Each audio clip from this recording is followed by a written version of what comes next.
What in God's name? Nah, let me set this up for us, because I'm going to speak on this. This man lost it? What is he doing? Man is wild on national television like this. It's crazy. Wow, hold on. Let me get what I gotta do first. Because I was not prepared to see that as I'm setting up here. This man must have lost it. What is he on? Oh my God. No, what he's on.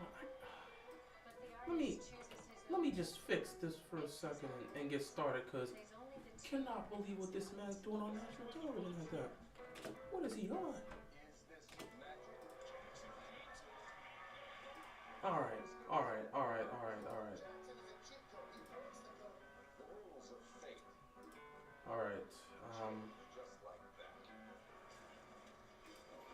I think we should be about ready to go, I guess.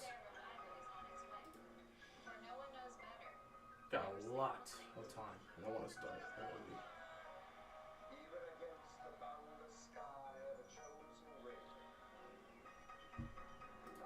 All right, I think I'm good to go.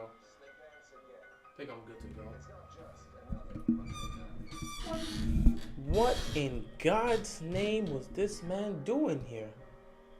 I'm lost for words. I'm legitimately lost for words. We still got a good 15-20 minutes left before this game actually gets started, but I'm actually lost for words here. What's going on, LJ? Hope you're ready to play tonight, because we need to be 6-3 by the end of this game. That's all I gotta say. But what in God's name was this man Adam Scheffner doing here on Monday Night Football? What the hell was Scheffner doing? You got this man on Monday Night Football shirtless with like 20 chains on, because I know he's trying to imitate what Kirk Cousins was doing after the Vikings beat the Commanders. I get it, but they really had this man on national television shirtless with like 15 chains on. Adam Scheffner done lost it. What? Wow, I'm lost for words. I was not prepared for that. When I turned on ESPN, I wasn't ready to see Adam Scheffner shirtless, rocking 15 chains and dancing around. I was not ready for that. I'm legitimately lost. I cannot believe what I just witnessed here today. Okay, so let's go from that to all of a sudden being prepared to watch a football game, I guess, because that's what we needed to see.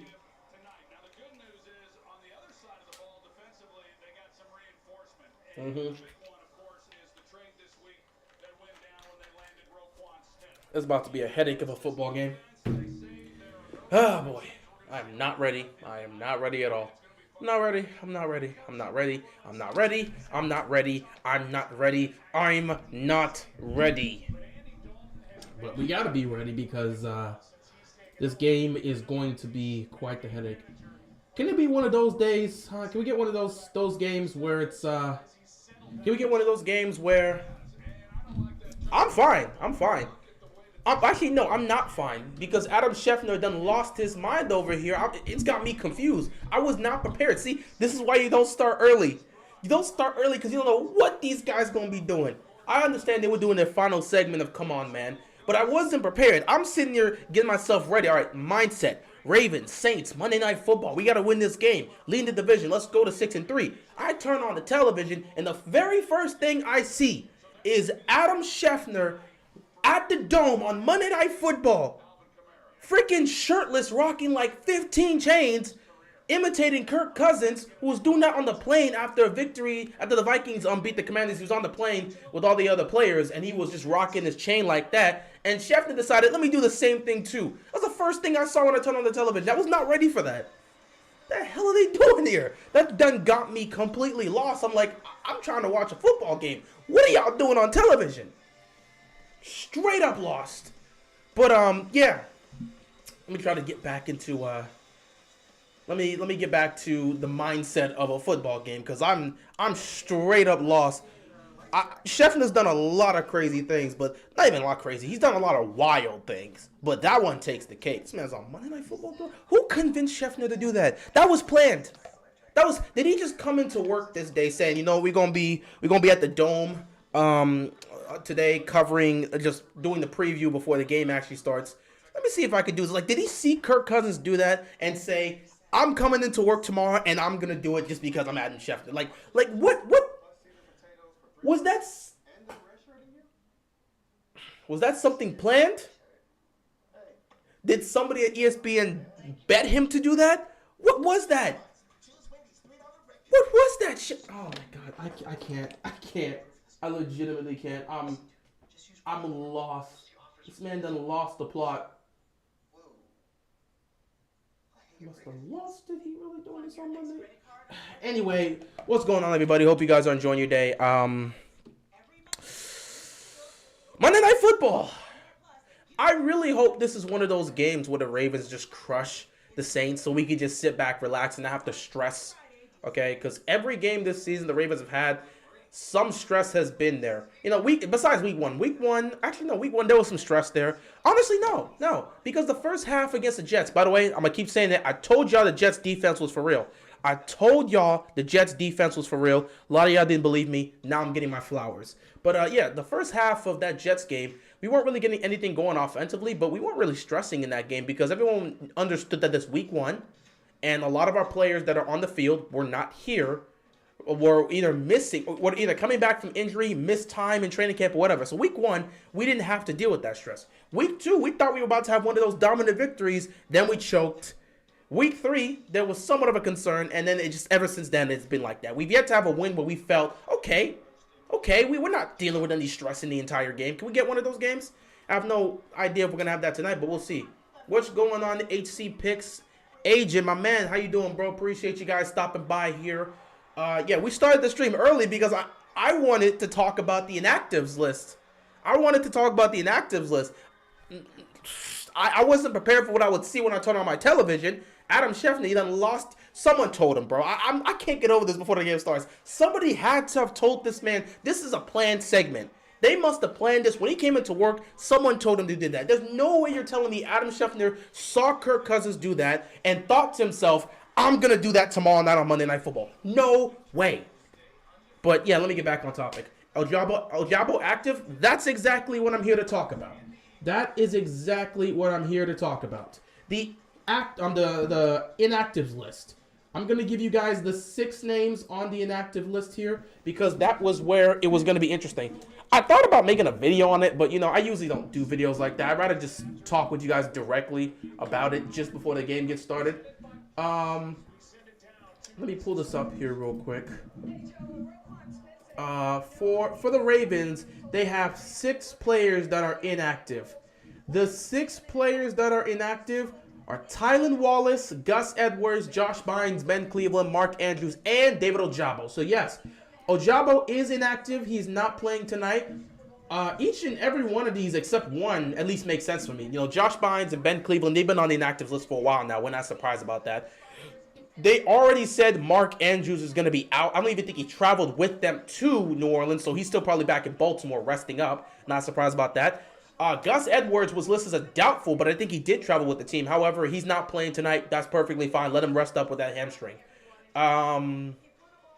David Ojabo, some may see it as a surprise. Me, personally, I don't see it as a surprise. Tyus Bowser is active. He will be playing. But I'm not surprised. Ojabo just he just went through his first week of full participation at practice. Let's give him some extra time in practice to get used to it. Don't just throw him out there after a week of practice. Oh, yeah, you didn't go through the entirety of training camp. Nor did you participate in any of the practices during the first half of this season. But you participated last week for a full week. Hey, let's throw you out there on prime time. No, you got a bye week. Perfect time to give him some extra reps. Perfect time to give him some extra practice time. Let him take the bye week to get that extra practice time. He can play against the Carolina Panthers on the 20th of November. That's perfectly fine. Some people said let's give him 10 reps out here on Monday Night Football. I wouldn't have been against it, but the Ravens want to give him extra practice time. You don't want to throw him out there after a week of practice. It's not like Bowser. Bowser's a veteran. He already knows the system. He's already been there. He's already been on the field. This is a rookie. Let him get that extra practice time. I got no problem with that at all. But yeah, Ojabo's not there. Yeah, other than Ojabo, the one that really stuck out to me was Tylan Wallace. Everyone else on the inactives list, I either expected or I'm not surprised to see they made that decision. But Tylan Wallace isn't injured, by the way. He just was a healthy scrap. He was a healthy scratch. They said, nah, we're good. We don't want Tylan Wallace out there. Why is this important? What's going on, Vonnie? How you doing? Why is this important? Well, because we do have players that will be playing. Both Deshaun Jackson and Benjamin Victor were taken off the practice squad. They were activated. They will be playing tonight. So let me get this straight. Deshaun Jackson, we knew about that. But let me get this straight. The Ravens chose to activate Benjamin Victor over just playing Tyler Wallace. Yet you expect me to believe they still have faith in him. No. I've told you guys 1,000 times, Tyler Wallace is between a body and a guy. The Ravens don't know if they want to utilize him or if they just want to have him on the roster spot for some reason. He's between a body and a guy. You can't really trust how the Ravens view him. They chose to go with Benjamin Victor off the practice squad instead of putting in Tyler Wallace. What does that say about their belief in that guy? And if that's the case, why is he still on the roster?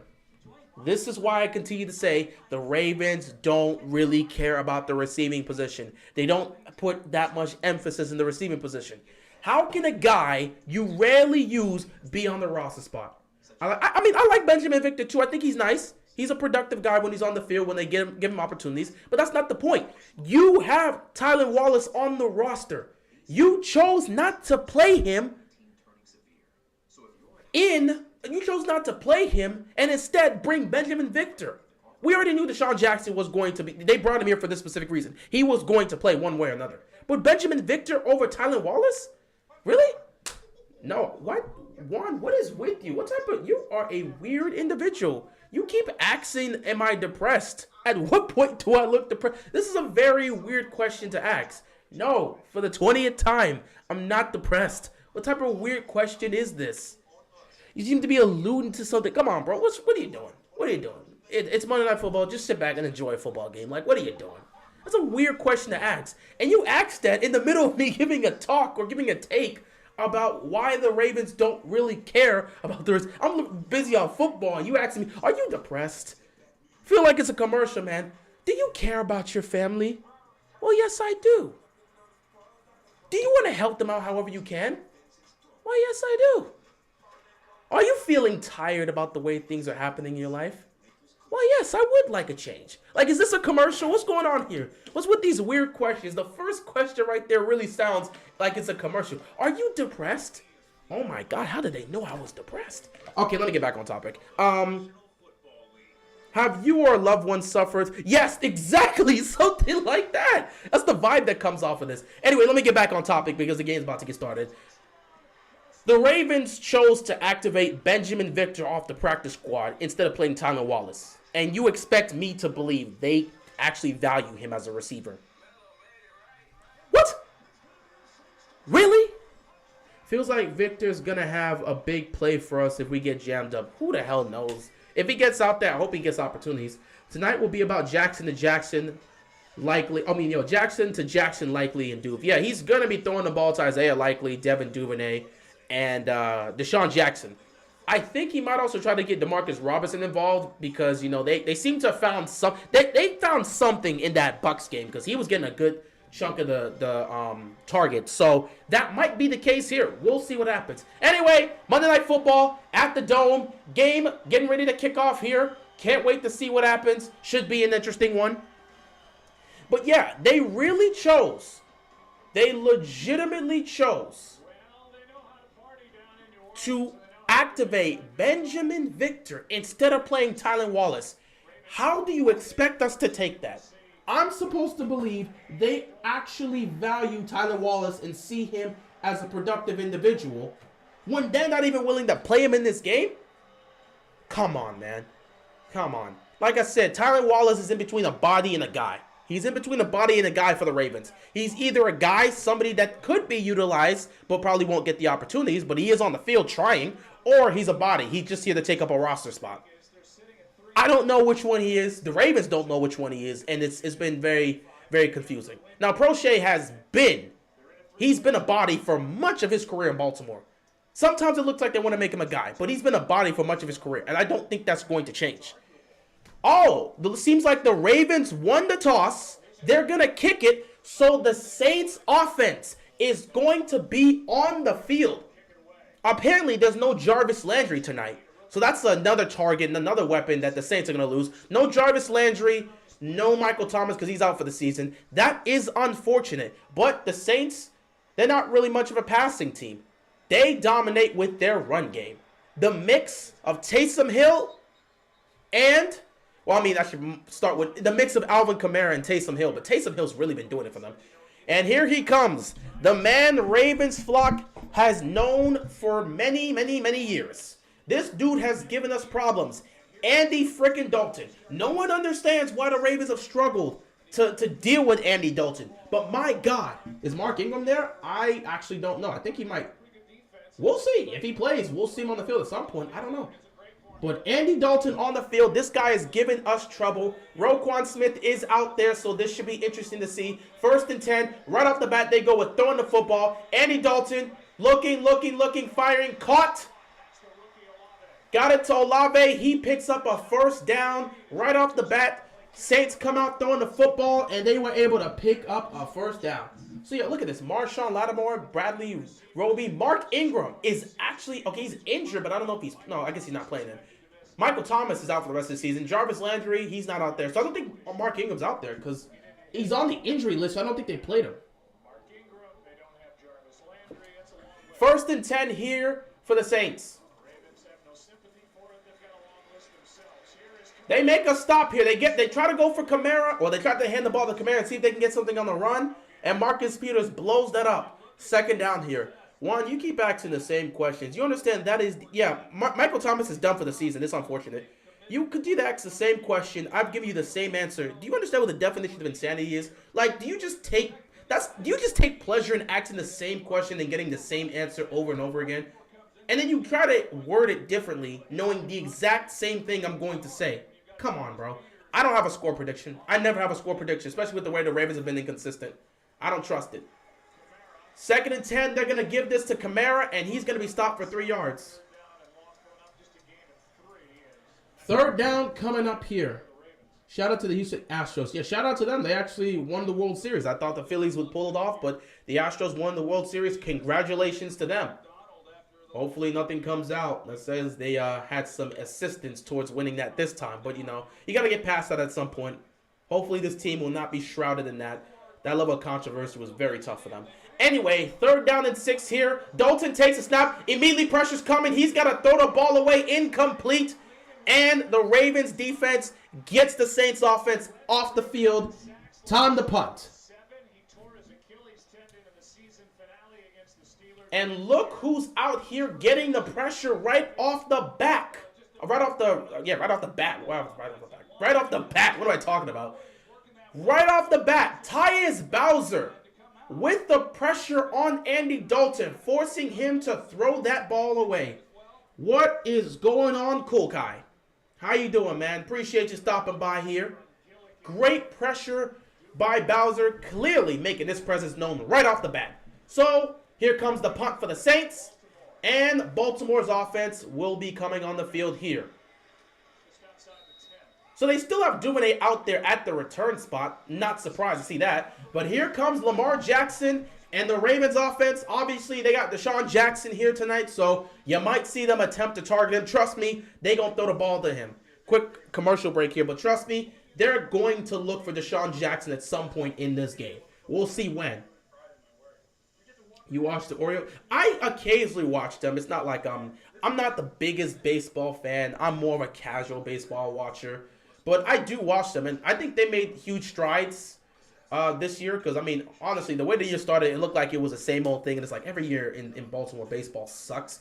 But they actually made some huge strides towards the end. Like, it was the middle, and then towards the end of the season, they made huge strides. And it looked like they could potentially make the playoffs. Unfortunately, they just barely missed it. But they're actually building something nice over there. So we'll see how the Orioles continue to develop. But they're building something nice here.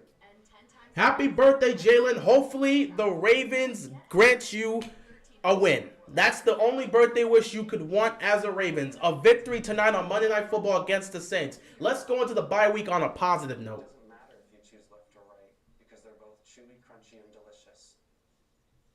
But we'll see what happens. Lamar rocking classic Allen Iverson cornrows. I saw that. He's not rocking the usual braids we've seen him. He's kind of rocking cornrows. So let's see, you know. I appreciate, listen, Lamar with the braids or the cornrows is different. Okay, the only time we saw Lamar rocking the afro was like rookie Lamar. But like since from MVP season onward, he's been rocking braids. Now he's rocking cornrows. That's just a different Lamar at times, bro. I'm used to seeing Lamar with that. When I see Lamar with the huge fro, I'm like, man, it's been a while since I've seen that. But I'm always used to seeing Lamar with either the braids or whatever he's doing. Braids, twists, cornrows, however he's making it look. But I'm not used to seeing Lamar with the full-on afro. Except if it's like, you know, except if it's like the off season or if he's on a break somewhere. Because it seems like he constantly like takes it on and off and stuff. So we'll see. All right, so it's been 11 days since I've seen Lamar Jackson and the Ravens offense on the field. Dang, he's good. He's probably gonna break 1,000 yards rushing again this year. That's just what Lamar Jackson does. Anyway, this should be an interesting game. I think the key is to run the football here because they are dealing with injuries. But trust me, with Deshaun Jackson on the field, Deshaun Jackson playing today, they're gonna target him. And he's right there. So they're going to look for him at some point. You know they're going to look for Deshaun Jackson and attempt to get it to him. 1st and 10. They're going to hand this off to Kenyon Drake. Kenyon Drake is going to be stopped by Tyrann Mathieu, who I completely forgot was on the Saints for like one day. I forgot about him being on the Saints for one day, and then I just immediately remembered it. I don't know what. It wasn't even one day. It was last week. Last week I saw the Saints playing last week, and I was like, wait. Tyrann Mathieu's on this team. I just completely forgot. I completely forgot. Anyway, 2nd and 8 here for the Ravens. They're going to target Deshaun Jackson at some point. Trust me, they're going to give him some targets today. 2nd and 8. Not looking to go 3 and out here. Got to be careful with the ball. Lamar taking the snap. Lamar looking. Nothing there. Lamar going to take. Oh, he got smacked by guess who? The Honey Badger. Honey Badger has made... Oh, flag on the play. What's the flag for? What's the flag for?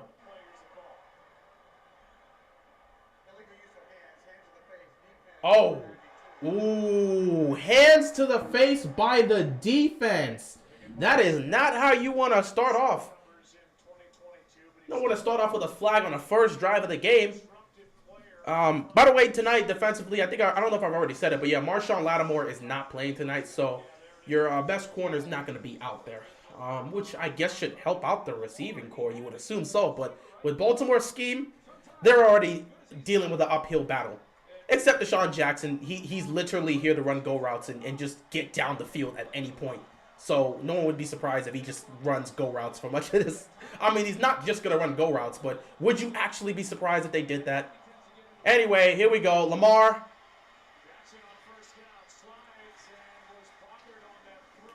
That throw is an incomplete. I don't know.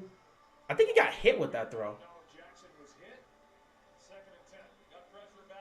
So pressure came, and I think Lamar Jackson was hit on that throw.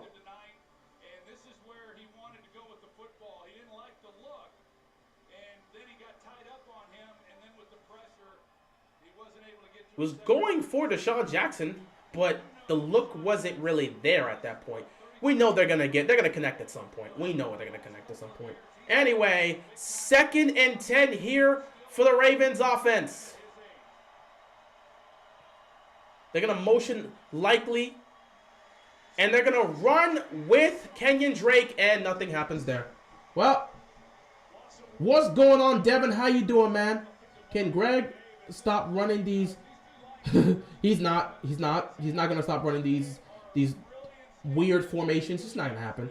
So 3rd and long. We might be heading off the field here real soon, because I never trust the play call on 3rd and long, unless Lamar or one of these receivers can make a play. I never trust what they throw out here on 3rd and long. So yeah, we'll see what happens here. Can somebody get open on a 3rd and long situation? Man, they'd be constantly putting Lamar in an empty backfield. No one gets open. Here we go. Deep drop back for Lamar. Nothing's open. Lamar fires. Incomplete. He was going for Likely. Get off the field. That's what we get for the first drive for the Ravens. I mean, I don't know what to tell you. I was not surprised. We are in for a game here. Can we just ever... I really just wish we would get a game where we won't have to deal with issues like that. Hey, look, nobody's open. Nobody's open. I mean, nobody's open.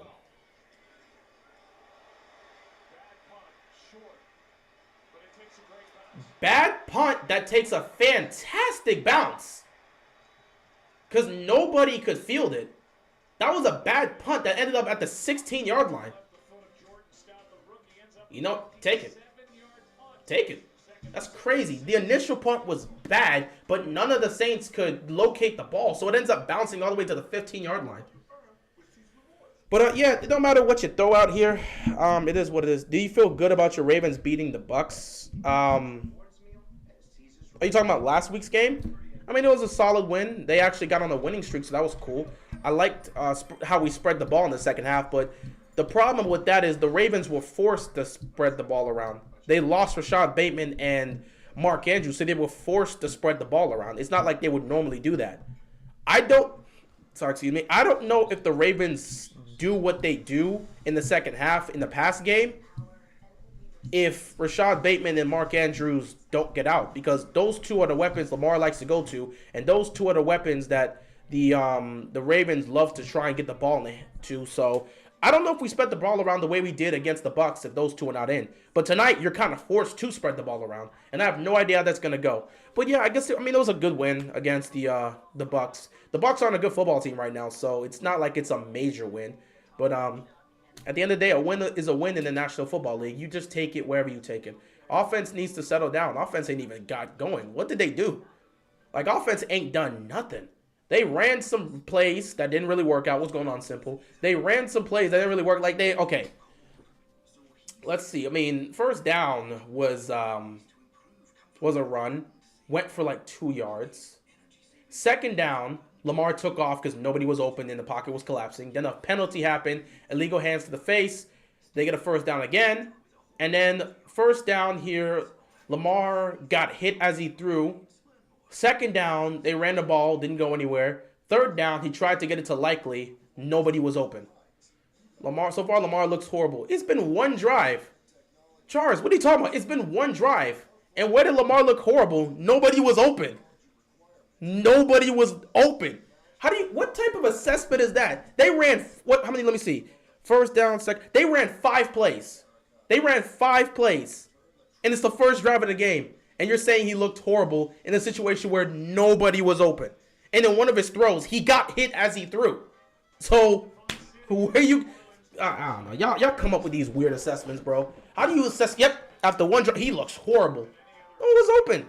So far, the offensive line looks horrible. If you want to make that assessment, that's at least a little bit of a better assessment. Just say so far the offensive line is not holding up, or during this first drive, the offensive line looked confused. Say something, bro. It's the first drive of the game, and you're like, oh, Lamar looks horrible. What type of assessment is that? Based on what, 2 throws? Neither were a situation where anyone was open or he got hit. First and 10 here for Andy Dalton. Right off the bat, he throws, pick him, yes! Kyle Hamilton with the pick, but there's a flag. The rookie got a pick, but I don't know if this is going to stay. What's the flag? What's the flag? What's the flag? What's the flag? It's going to be on the defense. It's going to be on the defense.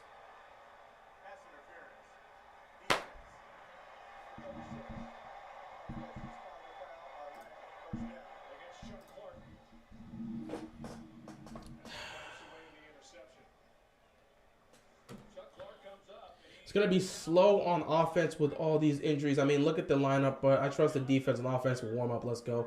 What's going on, Loyal to Houston? How you doing, bro? Thanks for stopping by. But definitely contact coming off the ball, and still one, obviously, that Johnson could have caught. Of course, there was a penalty. This is going to be a long night. I'm already prepared. I thought the rookie had a chance at his first pick of the season. That would have been great for Hamilton. Anyway, first and 10 here. Hey, look, JPP going. But Dalton was able to get the pass. So Washington picks up a couple yards. Second down. That one hurt. That one did hurt. Yeah, it was on Chuck Clark. That one actually did hurt. I would have preferred. Damn, that hurt. That hurt. I really thought I was gonna be so happy because a lot of people have been giving they've been giving them a tough time, and I just wanted to see Hamilton get his first pick right here. It would have been nice to do that on prime time. Anyway, they're gonna hand it to Kamara on second. Oh my God! Look at Roquan Smith come in and put him on the dirt. Okay, Roquan Smith. Okay, Roquan. Make your presence known. Make your presence known. Well, the Bucks are favored to go to the Super Bowl. Yeah, they were favored to go to the Super Bowl before the season started. How many people... Go look at Vegas. Do you think Vegas is favoring them to go to the Super Bowl still? You think they're the majority favorite? You can't use assessments from before the season to assess how they are right now in Week 9. Many thought the Dolphins and Jets would be trash. Look at their record. No one expected that from the Seahawks. Kamara's going nowhere! Sit yourself down! Roquan Smith says no. That's why you go out and get a Roquan Smith. He told him sit himself down. Punt the football again.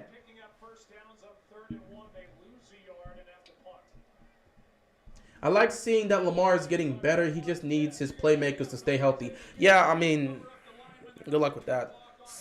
Remember the last time Dennis Allen played John Harbaugh? We beat the Ravens 55-20. Are you talking about that game against the Raiders? Yeah, it was against the Raiders in 2011. Talking about that 2011 game against the Raiders? That was a crazy game. It was awesome. It was probably the best game. That game convinced a lot of people that we were going to go to the Super Bowl that year. Like, it just felt like the 2011 Ravens were a special team. Unfortunately, 2 people were responsible for making sure we don't go to the Super Bowl. And ain't nobody ever going to forget them. Lee Evans and Billy Cundiff. Thanks. But I remember after that Raiders game, everyone's like, yo, do y'all think the offense has finally got it together? Has Flacco taken the step that's needed to help us get there? I remember everybody just thinking after that Raiders game, we really have a chance. Like in 2010, we got in the playoffs, we were hopeful. But 2011, we really thought we could go the distance. And when we were in the AFC Championship game, we were like, this is our time. And then we lost. And it's just like, oh yeah. Roquan Smith, great awareness and a short tackler. Oh, he showed up right off the bat. Roquan making his presence known right off the bat. And that's what you love to see. I'm liking this Roquan pickup. Oh, we already knew he was going to be a great pickup. Like, we already knew he was going to be a great pickup from the start. We're not surprised to see him already thriving right now. We knew this was going to happen. We brought him here for a specific purpose to help improve the run and pass coverage. And we know he's going to do that.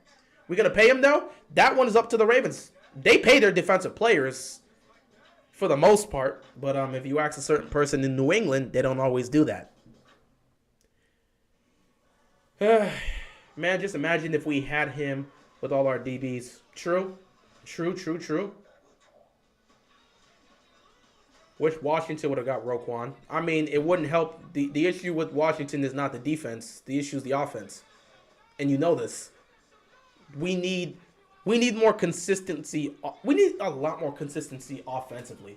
I mean, you're already working with Heineke. You're going to do the best you can with that. But, we need another playmaker in Washington to take the level of pressure they're putting on Terry McLaurin. You got to have that other guy. Curtis Samuel's doing well, but it's not enough for the defense to back off. They're still double teaming McLaurin a lot. So you need another playmaker on the Commanders' offense. That would really help. I cannot show the game on the live stream, bro. I'm sorry, Noah, but the second that game pops up on this live stream, this is getting shut down. That's just how YouTube works. I mean, the secondary has always been iffy. It's always been sus, but they've made it work in some cases. Let's hope Greg can scheme some guys open. O-line can give Lamar a chance to breathe. I mean, that's all you can hope for, but we'll see how that works. Second drive here for the Ravens. They're going to start at their own 24-yard line, 1st and 10. Let's see what happens here. They're going to look to run this. Yep. They're going to hand this to Justice Hill. Go under center. They don't go under center that much. Now, they've gone under center more this year than in previous years, but still, they don't go under center nearly enough. Or they don't go under center nearly the way you have other teams do. They just like to do their own thing. Ravens like to be different. So, I mean, hopefully that difference allows them to get to where they want to get to. Please don't show me Greg Roman. I'm not in the mood to see him today. I'm just not in the mood. Don't pan up. Don't give me a camera panning up to the booth of what Greg Roman's calling. I don't care. Please. Please, I don't need to see this dude today. 2nd and 6. Play fake here. Quick throw. Got it out to Duvernay, and Duvernay picks up the first, maybe? Or are they going to say he's short? They're going to say he's short. All right, well, line up on the center and just run this again. Since Lamar Jackson's become a starter, the Ravens wide receivers have been ranked last in catches per game and yards per game. That part, go look at Greg Roman for that. I can't look at that. I'm just saying, Lamar's talking about getting these guys the ball, but you know, Greg Roman says, let's do this and let's do that. I mean, go look at him. 3rd and 1. They're going to give this a Patrick Ricard, and obviously Ricard will not be denied. He's a 300-pound force. Who we got at running back? We have Justice Hill and Kenyon Drake. Patrick Ricard is a 300-pound force, so he ain't going to be stopped. First down for the Ravens. Man, if we could create a quick offense, like a quick throw offense, getting the ball out to our receivers and just letting them go to work, yeah. If we can do that, we could get something here. I mean, if they're quick with things, they could.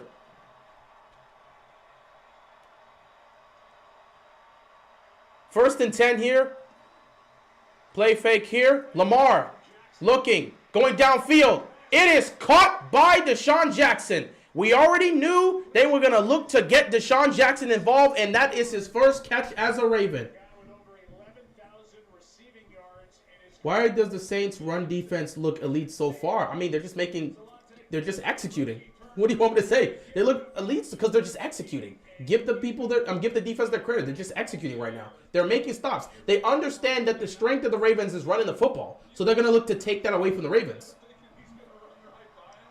All right, 1st and 10 here for the Ravens. They're at midfield.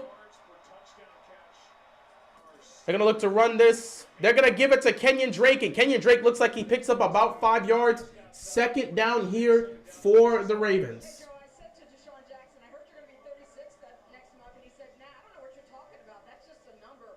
The world is going to get a chance to see how old I feel and what I can still do. He said he cannot wait to prove the doubters wrong like he's done his entire career. I mean, Deshaun Jackson, we already know what you are, bro. Like, ain't nobody doubting you. You are going to be a Hall of Famer, most likely. Just take a look at your numbers and your accomplishment. You're going to be a Hall of Famer. So, I mean, no one's doubting you in that aspect. I guess he's saying people are doubting whether or not he can still play. The way people were doubting T.O. could still play, but no one gave T.O. another chance. Lamar looked for something there. Nothing was there. I don't even know what play that was. It looked like okay, it was a play. They faked the run. They faked the run, and it looked like he was trying to get the ball out to Duvernay or Prochet. Let me see, not Duvernay. Looked like he was trying to get the ball out to Prochet or something. What happened here? Wow, no, that's just a good play. That's just a good play.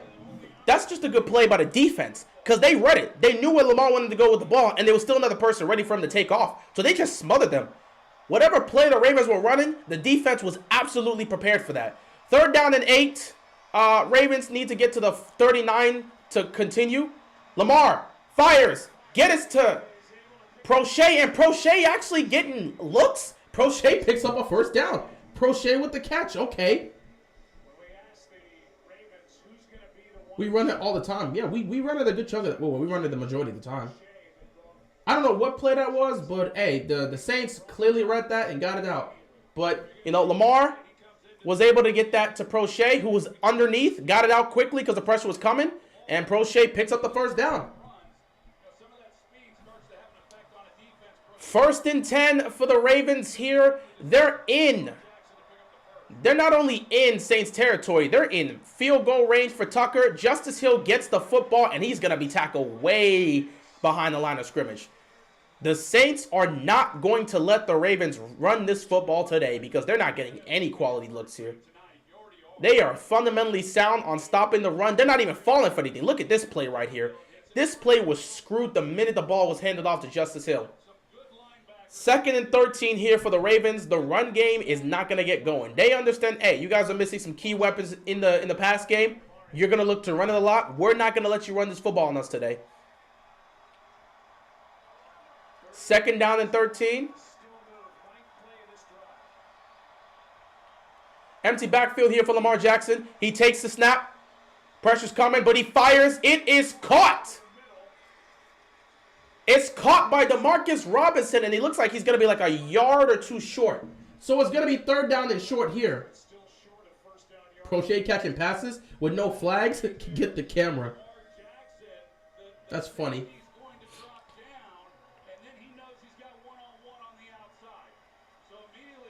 Pressure was coming, too. He got that out quickly. That's a great throw. Great execution right there. Great catch by Demarcus Robinson. It's going to be 3rd down and 1 here. Ravens looking to get something going here. Again, I would love for this team to be the type of team to get a quick throw out to try to pick up the 1st down, but they're going to run this football.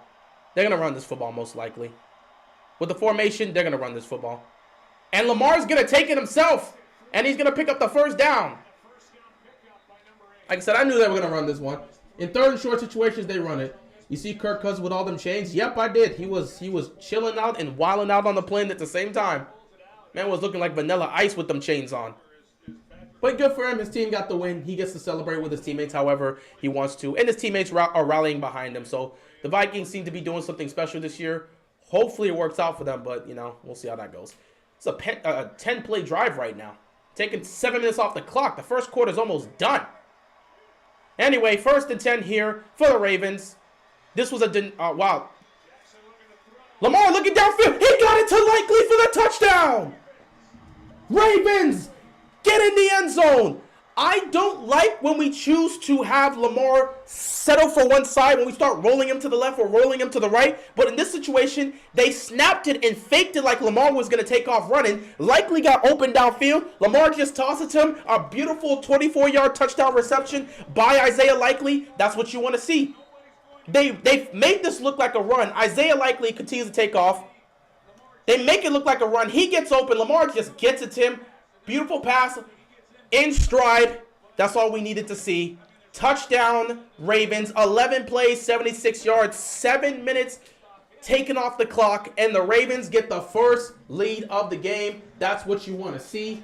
That play actually worked out well. That's a great play call. If you're gonna, I want to see more of that.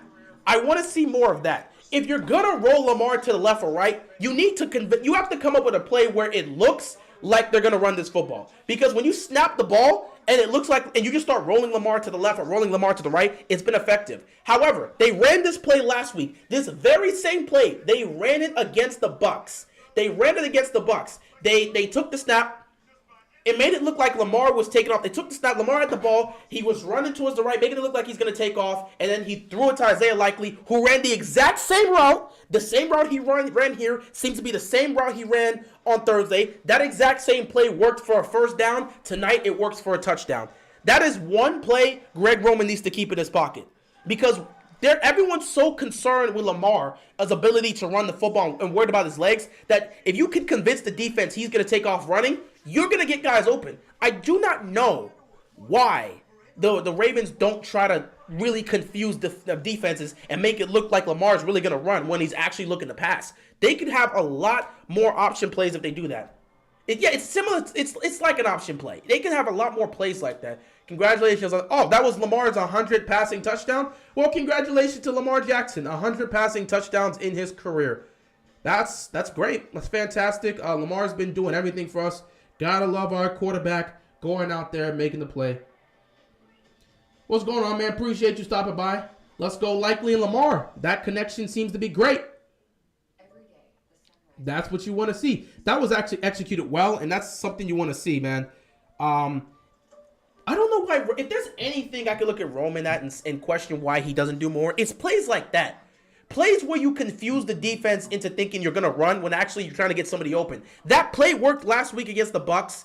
It worked this week for a touchdown against the Saints. They need to run that play more often because defenses are so focused on Lamar Jackson's ability to run that they're not going to notice if one receiver is going to somehow break back. They could do the same play with Andrews too. It's effective and it works. They need to do more plays like that. We could be a lot more effective if we run plays like that. So if there's anything Greg Roman knows how to do is work the run game. If he can work that same mentality into the pass game, confuse defenses into thinking we're going to run where you can actually get somebody in the pass, it's going to work out perfectly. It's going to work out perfectly. It worked out last week. It's working out again this week. If they run more plays like that, it can work. I don't know why we don't use that more often. That would work more on 3. It would. It would totally work more on situations like this. But they choose not to do that. I don't know why. Instead, they would rather have Lamar just roll out to the left or roll out to the right in a passing play instead of faking it like he's going to run and then just toss it. I don't know. That's one thing you would have to ask Greg Roman in the offense for. This is giving me hope that we could still be effective enough without Bateman for the rest of the year, especially when Andrews coming back. I mean, you're still going to be effective without Bateman. It's not like Bateman was doing much even when he was on the field. They would go look at the last 4 or 5 games before he got injured. How much was Bateman actually doing? Oh, not even 4. Not even 5. But like, look at the last 3 to 4 games. How much was he really contributing to that? Is Andy Dalton the most underrated quarterback in the league? No. Andrews traded for cap space? Hell no. Hell no. Hell no. Yes, exactly. Ray, you saw it too. That was the exact same play they ran against the Bucs. That was the exact same play. They pick up a first down with that. Tonight, they pick up a touchdown. That was the exact same play. Is proud to be the head coach of Lamar Jackson, and he puts a lot on his shoulders. John, in his 15th season as head coach, stuff can get stale, but you and I both came away from talking to these guys. Whether it was Harbaugh. I was sitting here thinking Lamar Jackson almost became a wide receiver. He was never going to become that. He was never going to become that. He never settled for that. He was never once looking for that. So, they got Taysom Hill out here, and he's going to take this first. Oh, Taysom Hill. Did he just drop? Oh, wow. He just made Humphrey look bad like that. He lowered his shoulder and dropped Humphrey and said, nah. But there's a flag on the play. Holding on the offense. Damn. Damn, bro. That's rough. Come on, man. That's the type of play you want to see happen again. If you're a Saint, that's the type of play you want to see. Instead of holding call happens, damn. Bro, look, he lowered his shoulder and just trucked the hell out of Marlon Humphrey. Damn! Taysom is a tight end. Taysom ain't. Taysom is a quarterback. Taysom is a receiver. Taysom is a tight end. Taysom is a running back. Taysom works in the return game. Taysom is the NFL. Let me see this. Wait, Andy Dalton, get batted down! There you go! Calais Campbell making a stop. Taysom Hill is the NFL Swiss Army knife. That's what I wanted to see. I wanted to say. But I also wanted to see that by Calais Campbell.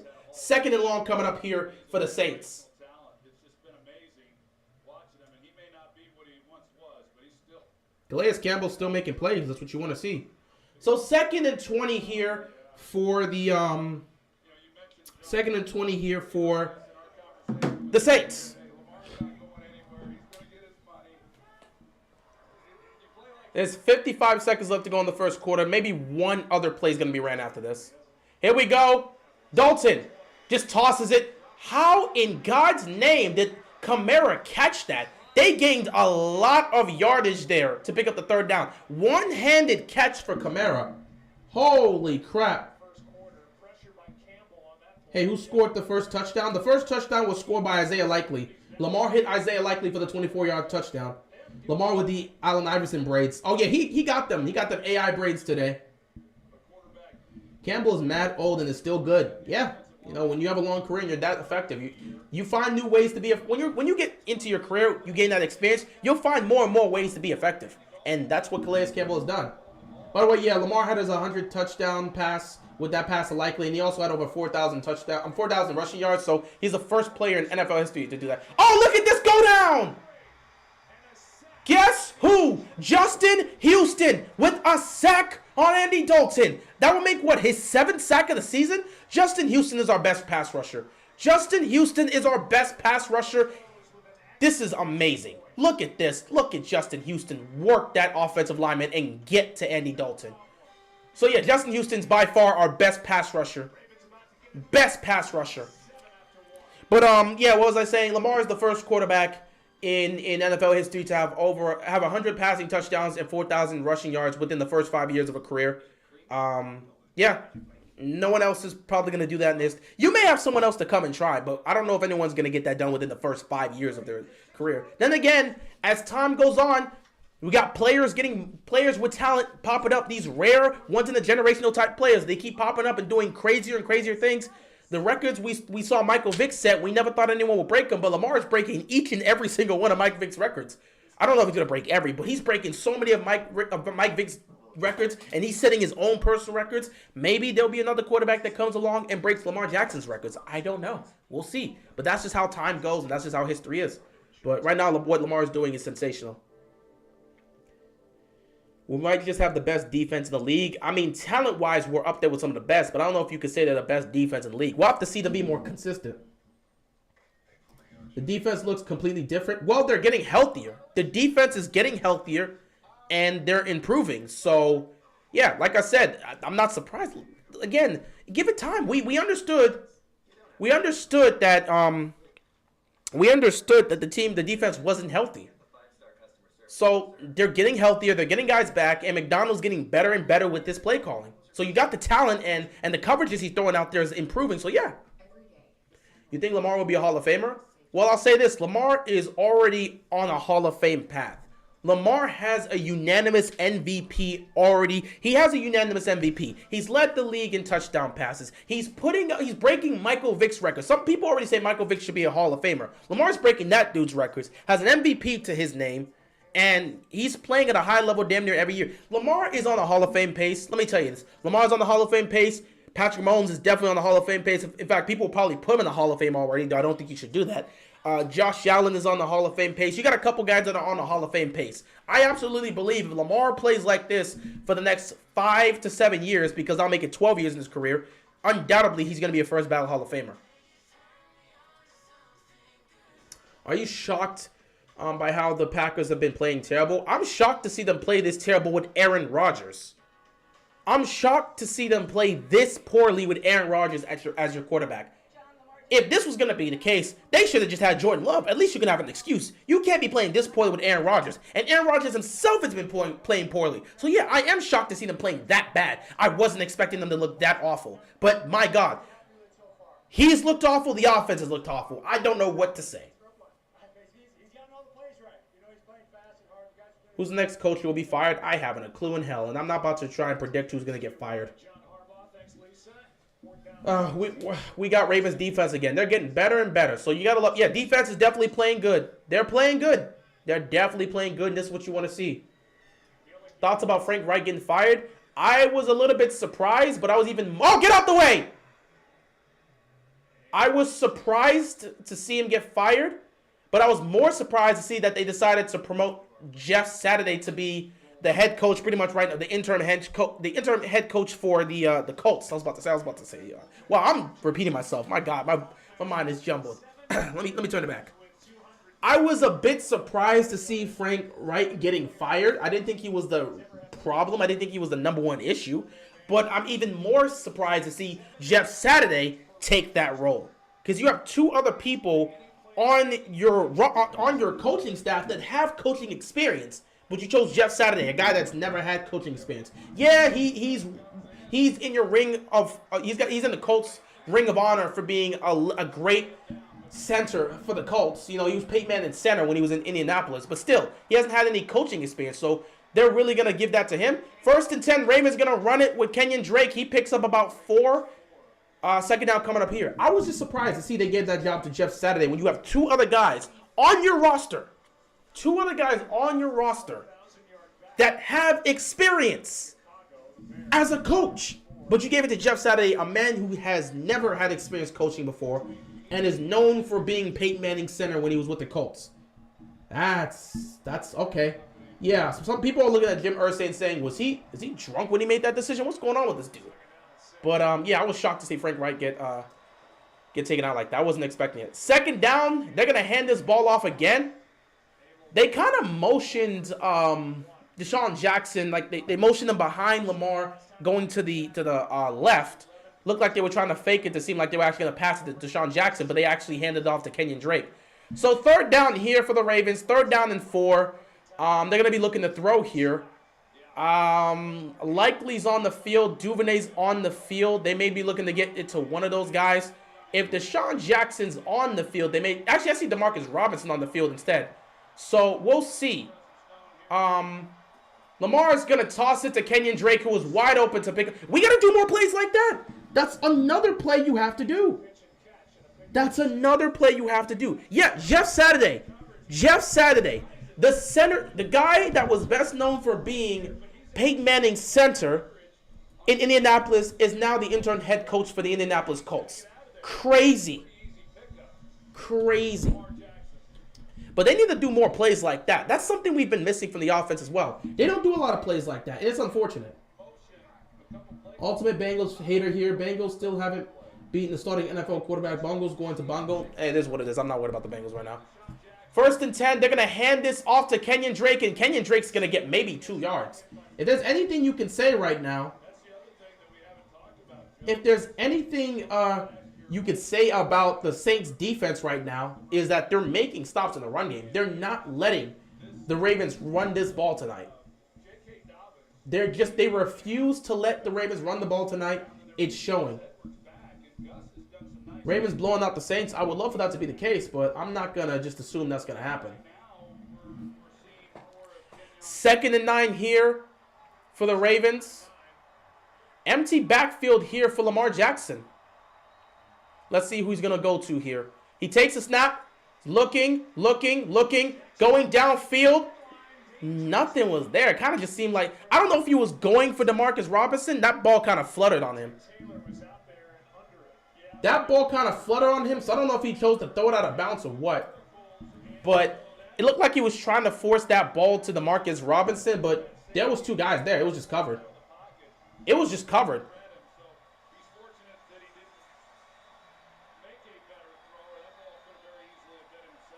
Yeah, that ball flooded on him, but it's a good thing he didn't make a better throw there. There was 2 defenders. That could have been easily picked. Trying to fit that in a tight window there with 2 defenders. No reason to try that. 3rd down and 9 here for the Ravens. Lamar takes the snap. Looking. Nothing there. He dodges. Oh, he fumbled it. He keeps his feet. He's going downfield. Oh, my God. It was almost caught by Deshaun Jackson. Everybody would have lost their minds if he caught that.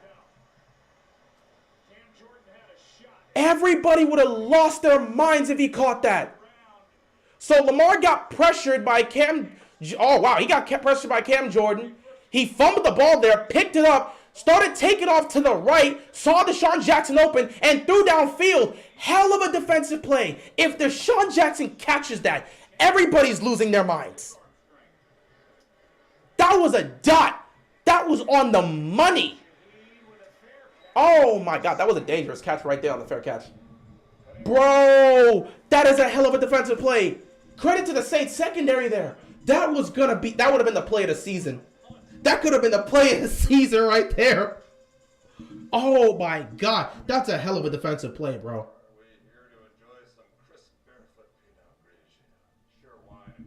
I mean, they could have looked to call it if they wanted to, but the refs seem to be allowing them to just play that nowadays.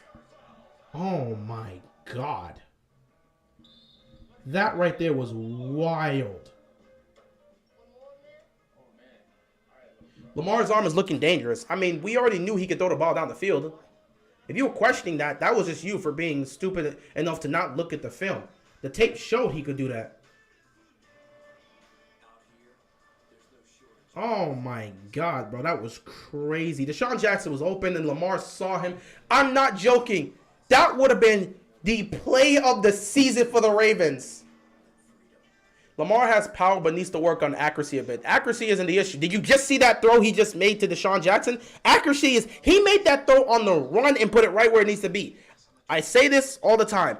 Accuracy is never, it has never, nor will it ever be an issue for Lamar Jackson. It is consistency. Consistency. There's a difference between accuracy and consistency. You just saw on that 3rd down play, he displayed accuracy. Throwing that type of throw in that type of situation, you got to be accurate to put that. And he put it on the money. The defense just made a play to knock it out of Deshaun Jackson's hands. But that was a hell of an accurate throw. But accuracy isn't his problem. It's consistency.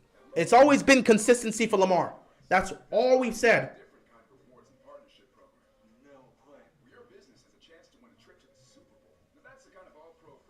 Oh my God, bro. That would have been the play of the year. That would have been the play. Imagine if Deshaun caught that. He wouldn't have been able to catch that because they got a hand in there. If he caught that with the hand, like, still there, that would have been crazy. Oh my God. But that right there would have been the play of the season, bro. Oh my, bro. It would have been chaos, but it would have been the play of the season.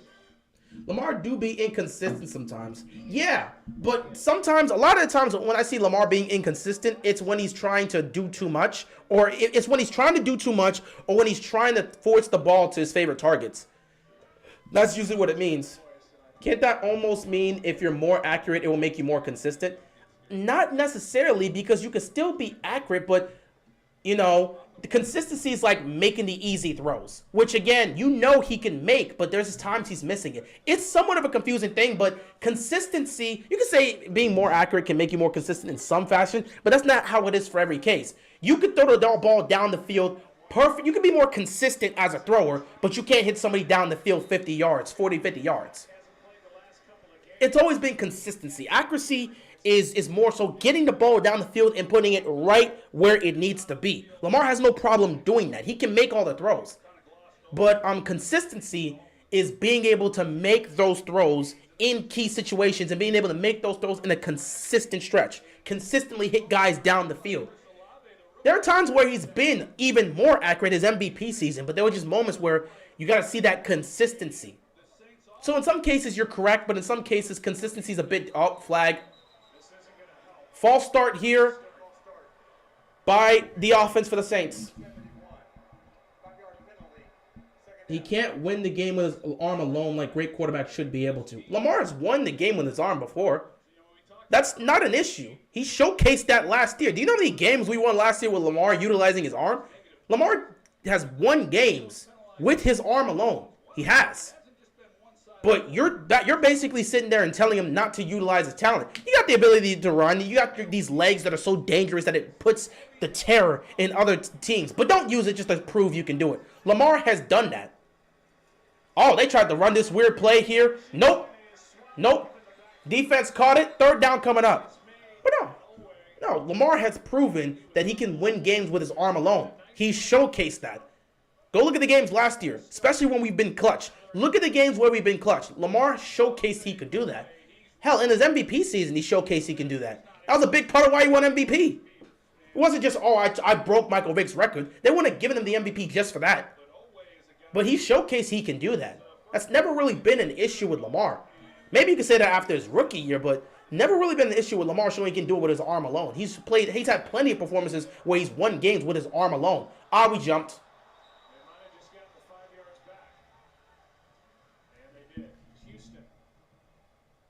But can you understand that Aaron Rodgers is playing with more rookies than veterans? Yeah, I understand. But that doesn't take away from the fact that he's made a lot of poor throws. The funny thing enough about it is that Aaron Rodgers has called out. Aaron Rodgers has called out his receivers. He's called out his receivers for their poor play. But there have been several plays this season where he's played bad. There are several games this season where he's played bad. And he's never called himself out on it. I understand he's playing with rookies. Obviously, he needs to have more help and better talent at the receiving corps. But he's Aaron Rodgers. He's the greatest thrower of football. He's not going anywhere. Get out of bounds. Punt this football. Yeah, I understand he's playing with rookies, but Aaron Rodgers is the greatest thrower of the football. You should be able to make it work. Or better yet, you should have the patience to make it work with these guys. And sometimes he doesn't have the patience to do that. Dolphins versus Chiefs in the playoffs, who you picking? Again, until, I don't know. That's a tough one. Both Kansas City and Miami's defense does worry me because they're both streaky. I honestly don't know.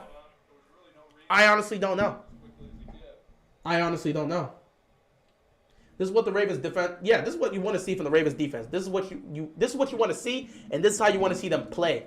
They're gonna punt this here, and the offense is gonna get back out there to see if they can make this a 2-possession lead. Duvernay with the fair catch, and we'll get to see what happens here. Lamar has power but needs to work on accuracy a bit. I mean, downfield, there's some cases where he needs to. I think there's some situations where it's somewhat similar to what you see sometimes with Josh Allen. Sometimes, you know, it has to deal with a chemistry issue in some cases. Like, we've seen him overthrow receivers where it's like he doesn't have the chemistry there with them.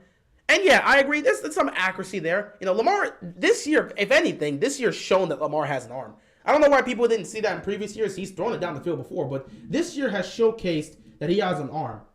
This year has clearly showcased he has an arm. But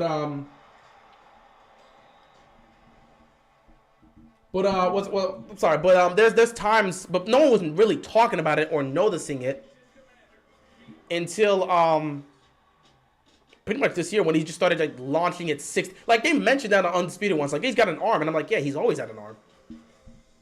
Ravens versus Chiefs in the playoffs. Who you picking? That's a tough one. I mean, Kansas City probably has the edge here. I'd still take Kansas City as the edge, but Baltimore, I need to see Baltimore at the end of the season. Right now, I'd say Kansas City may edge it out, but I think it can go either way. Because, again, I don't trust the defense of the Chiefs, and Mahomes has had games where he's, you know, also been streaky, and he threw a game-losing interception as well. So, I like my Ravens' chances against the Chiefs, but it's too early for me to sit back and make a prediction here. I probably will still give the edge to Kansas City, but I would still rock with the Ravens. I would still rock with the Ravens. But yeah, there are some aspects where Lamar has to work. I think the best thing that you could do is get him a receiver he has that chemistry with downfield. That's what we need. You got to have that top-tier receiver that Lamar can build chemistry with so that he can get it to him downfield. None of our receivers really get downfield, and it doesn't look like they run a lot of plays to get open downfield.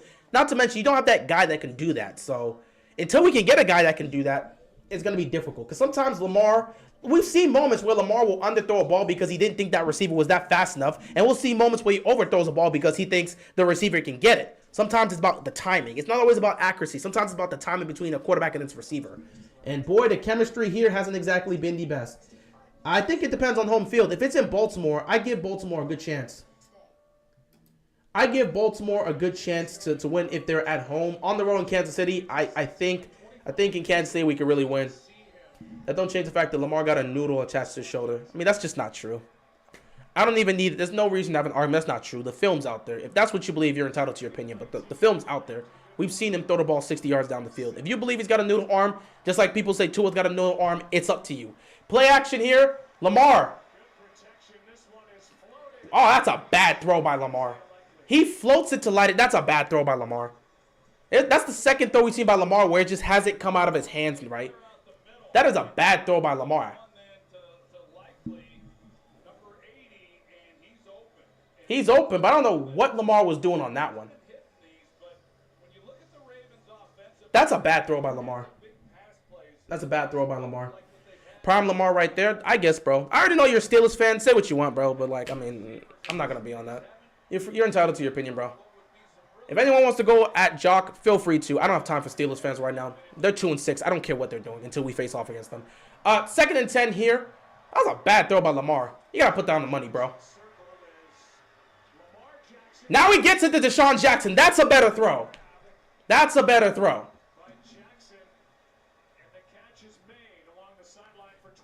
That's a better throw.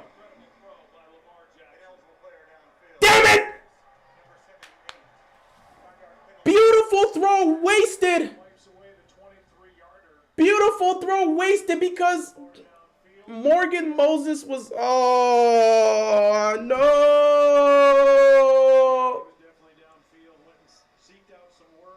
Come on, bro. They're only giving so many reps. That was a beautiful throw to Deshaun Jackson with the defender there, and it now gets wiped away. Come on, Morgan. If there's any negative aspect of the offensive line, Morgan Moses is there. I know, Lamar, Elite, you sensitive, though. I mean, I'm not sensitive. I said you're entitled to your opinion. I'm not going at you. I said if anyone in the chat wants to go at you, you're entitled to your opinion. We all have our opinions. I mean, if you say Lamar is good or bad, it doesn't really matter to me. Lamar, he just throws it to Davis. Nothing was there, and he just, like, gets it to Davis. Oh, you're not talking about me? Oh, someone was actually going at you? Joke, someone was going at you in the chat? Oh, okay, never mind. I didn't know. Someone was going at Joke for what he was saying? My bad, bro. Hey, Joke, you handle that. You handle that. Whoever going at you, you handle that. I didn't know. I didn't know someone was coming at you in the chat because you're like, nah, I ain't talking to you, keeping it real. I'm talking to someone else. Whoever going at him, y'all go at it in the chat. Anyway, Lamar just, like, he just threw that. There was nothing there. He was like, just got to get it out. There's nothing there. Just got to get it out. 3rd down and 8 here.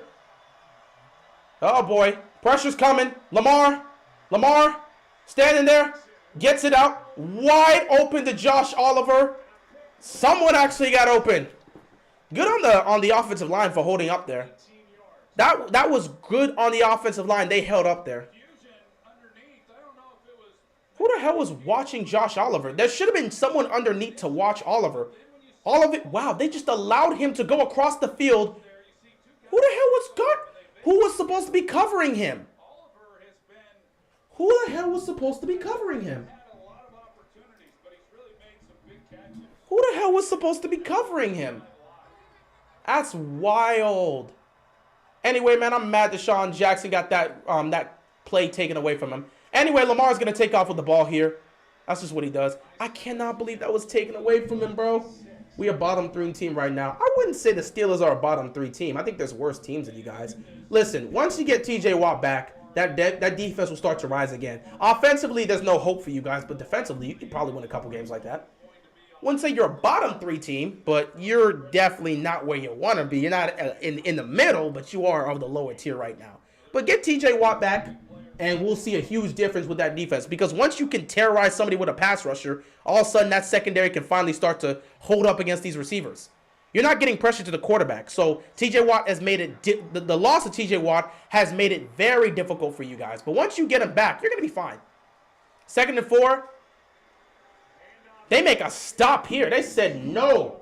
They're not letting the run happen. They're not letting the run happen. Can you see the Bucs making another deep run if they fix that red zone offense? No. They have a lot of things they need to fix. 1, they have to get, the running game has to get back. 2, they got to get healthy. 3, the run defense needs to dramatically improve. 4, they got to fix the red zone offense. Once you get that to happen, yeah, sure. You could talk about them being a contender, but those issues are causing them to lose games right now. 3rd down and 3. Man, I'm so mad that Deshaun Jackson catch got taken away from him. Lamar's just going to keep it himself. And pick up the 1st down. Ravens continue to move the ball. Let's see if we can put up another touchdown before this half is over.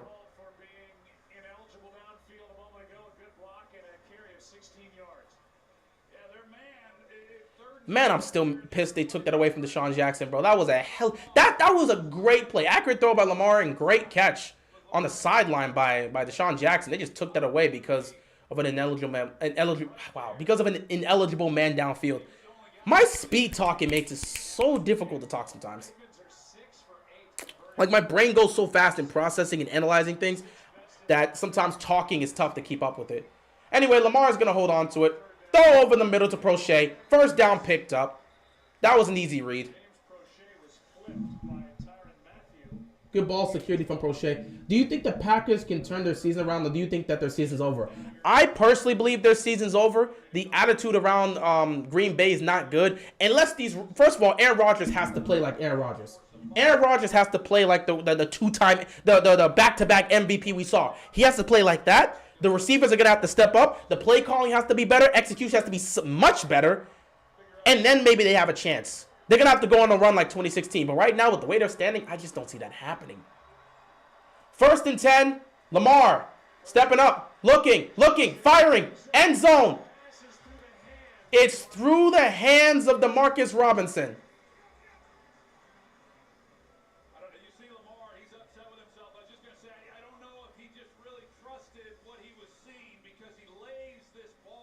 Let me see this. He's got an opportunity to the middle of the field, and rather than drive it, he lays it, and then you see how open Robinson is there on the back line. Yeah.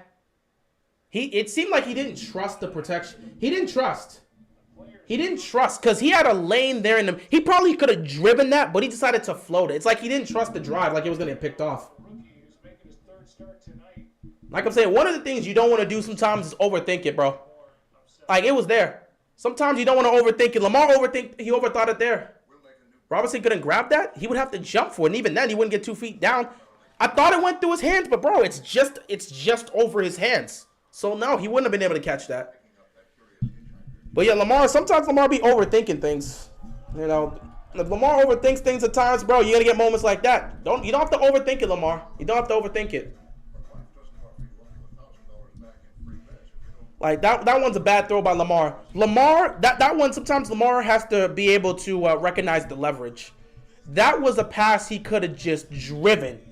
And at that point, you would have driven it, put it right where it needs to be. Either DeMarcus Robinson makes the catch or not. In this case, he didn't like what he saw. I'm guessing I don't know what he was looking at, but he didn't like what he saw because he had a lane there in the middle of the field where he could have driven it. But instead of driving it, he chooses to loft it. Sometimes you got to understand the leverage, you know. You know, the leverage is there. The leverage is there. He didn't trust the leverage. Part of that has to deal with Lamar trusting in what he sees and trusting in the receiver being able to make the play. That is what Lamar has to do. In that situation, we know he's going to drive it with Andrews. But with DeMarcus Robinson, that's a bit of a different situation. I can tell you right now, if Andrews is in that play right there, Lamar's driving that ball because he trusts Andrews to make that play. Even if Andrews got to step up and do this, he trusted Andrews to do that. So part of that has to deal with Lamar being able to trust in what he sees with the coverage and the leverage. And another has to be with him putting the faith in the receiver to just make that play. If that's Andrews, he's not floating that. He's driving that pass. But he just did. I don't know. He didn't like what he saw. He knew that was on him. Just drive it. If he drives it there, he's got it.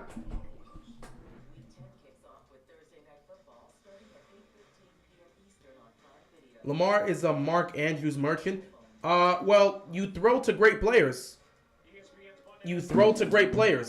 Patrick Mahomes throws to Travis Kelce.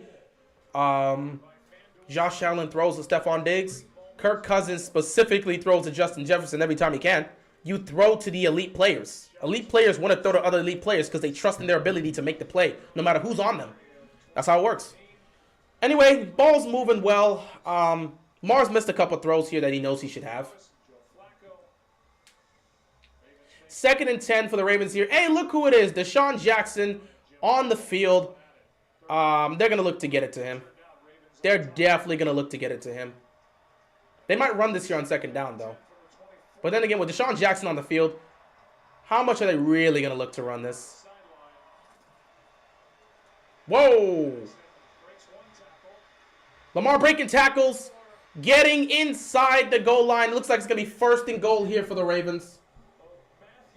So Allen's a Diggs merchant to a Hill merchant. I mean, yeah, it kind of, I guess so. You pretty much use that same logic there. Like I said, man, that wasn't a face mask. That was very close, but he didn't get the face mask. He was very close there. Lamar getting down and smart. But yeah, you know, elite players want to throw. Elite quarterbacks want to throw to other elite players. You want to get it to your playmakers, your top weapons. That's just how it is. You know, that's usually how everyone wants to do things, and that's just kind of how things go. Run this here on 1st down. Looks like they're going to do that. Lamar's going to take it himself. Nothing there. Lamar is just going to sit down on this one. Lack of chemistry is affecting his throws. Well, Lamar is going into a game where he's having to throw the ball to guys he wasn't normally targeting. I mean, no Bateman, no Mark Andrews. Yeah. So, I mean, we knew those guys were taking it, especially Andrews. Andrews was taking like 60% of the reps. Not 60%. 60% of the looks. Out the Super Bowl matchup is either Ravens versus Eagles, Chiefs versus Cowboys, or Bills versus Bucks. I don't see any of those. Well, I could see. Yeah, I don't see any of those matchups happening. But I would love Ravens versus Eagles, though. 2nd and 10. Lamar gets it to Kenyon Drake. Kenyon Drake fights. I think he picks up the 1st down. They gave him the 1st down. All right, we're in the red zone now. Run the football. Run the football. Run the football. Run the football. That's easy. That's an easy throw right there. Easy completion. I don't know what the Saints are doing there. I guess they got fooled by the play. If I'm the Ravens, you can either initiate play action here to get somebody open in the back of the end zone or run the football. Either way, I'm perfectly fine running the football here. First and goal. You can start by handing it to Kenyon Drake. Let him get in the end zone. I don't think they're stopping the run here. If you want to throw the ball here, you're free to. I wouldn't mind it either, but it would have to be something quick. Kenyon Drake walks in the end zone for the touchdown. And the Ravens are up 14-0 right now. Pretty much everything is going their way against the New Orleans Saints.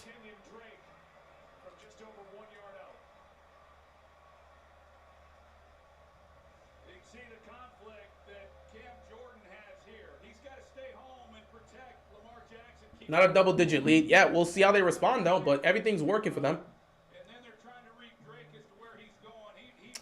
Now, this should be fun, though. Ravens, let me check something here real quick. This is the 2-minute warning. Ravens have all 3 timeouts right at the 2-minute warning, so they could potentially get the ball back. This is what I was thinking before the game. If we played good today, it would make our offense better by including more players. Yep. And everyone's getting the ball tonight, so this is what you want to see.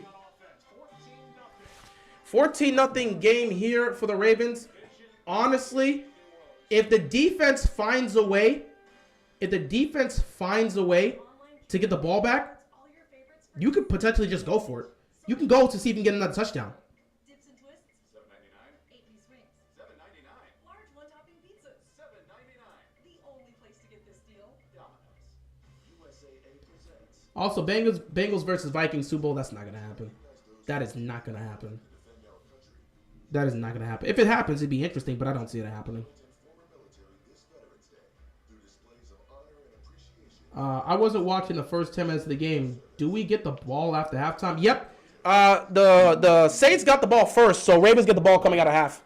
So if things keep going their way, they could potentially put this game on ice and just rest for the rest of the game. But we'll see what happens. Anyway, they're killing the clock and finishing with touchdown drives.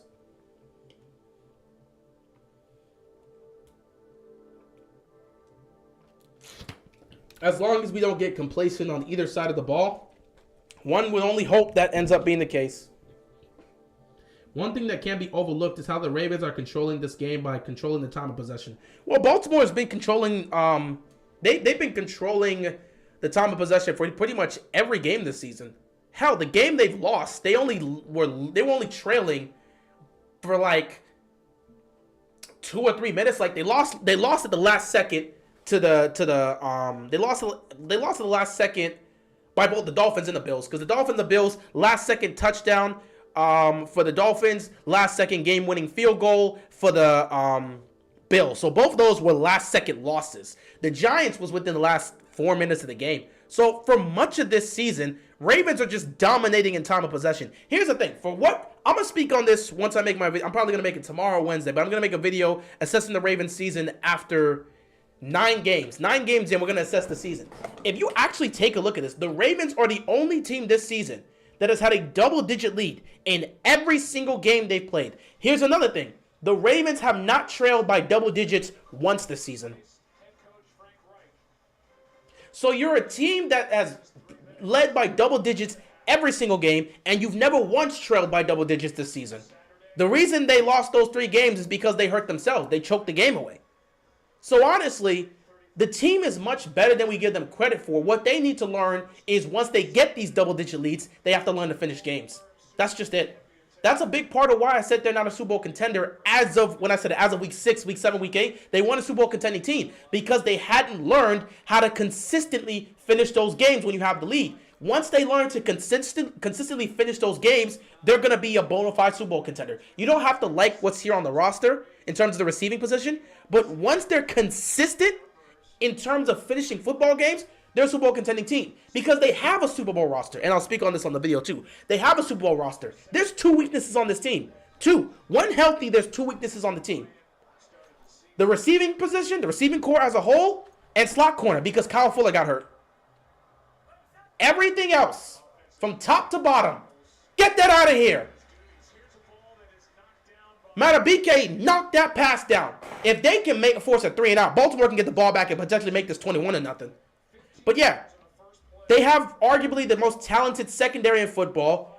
They got a really good, solid front seven. Their pass rush has gotten better and better as the weeks goes on. It's actually improving, something we were wishing for.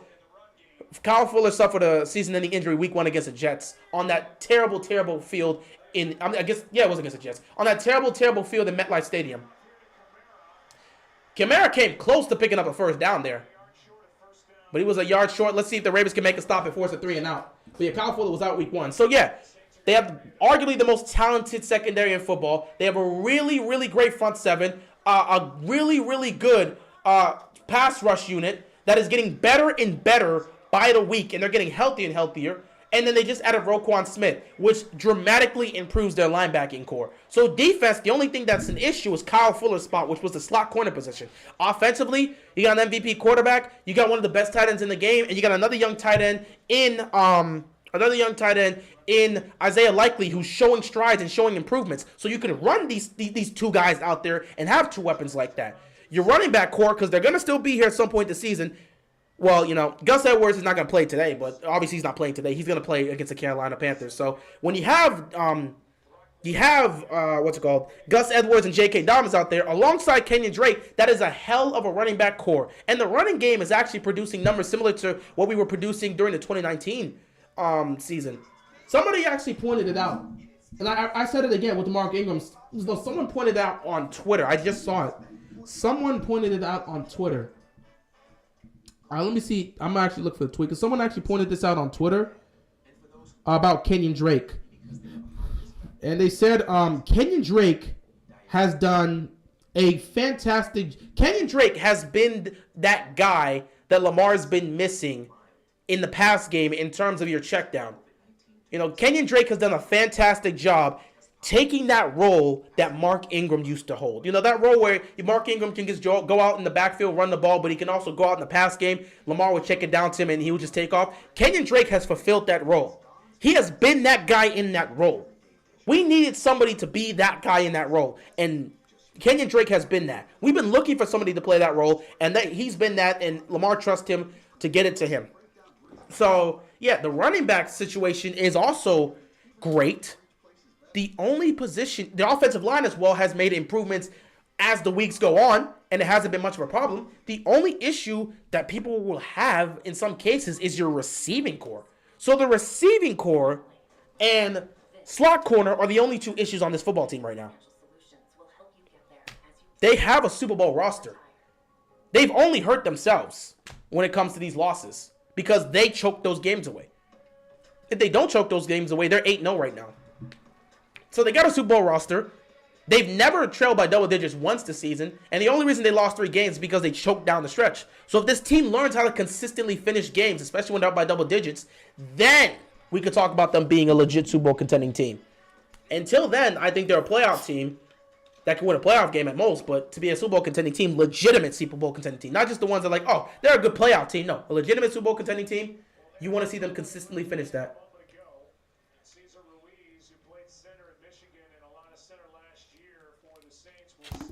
What's going to happen when they stack the box? They're going to be looking to get the ball. Well, Lamar's going to be looking to get the ball to either Mark Andrews or Isaiah Likely. Or Prochet. Lamar has some guys he could throw it out to. Stacking the box doesn't work on Baltimore anymore. It doesn't. That's why I find it funny when Lamar only fans think he's the only good thing about our team. This team is very good. I mean, I understand where they're coming from when it comes to the pass game because the receiving position isn't the best. But it's not like he's the only good thing on this squad. Oh my God, the Saints are moving the football. The Saints are moving the football. Are they actually going to make this a football game? Are they actually going to do something productive here? Let's see if they can make this a football game. I have no problem with them making this a football game. Go get a field goal, something. Unless Andy Dalton makes a mistake. I have no problem with them making this a football game. It'd be cool to get a blowout, but I mean, I don't want to be here on Monday Night Football watching a blowout completely. It'd be cool, but I wouldn't want that. But yeah, the team's very good. But whenever they talk about Lamar not having help, they're just talking about the receiving core specifically.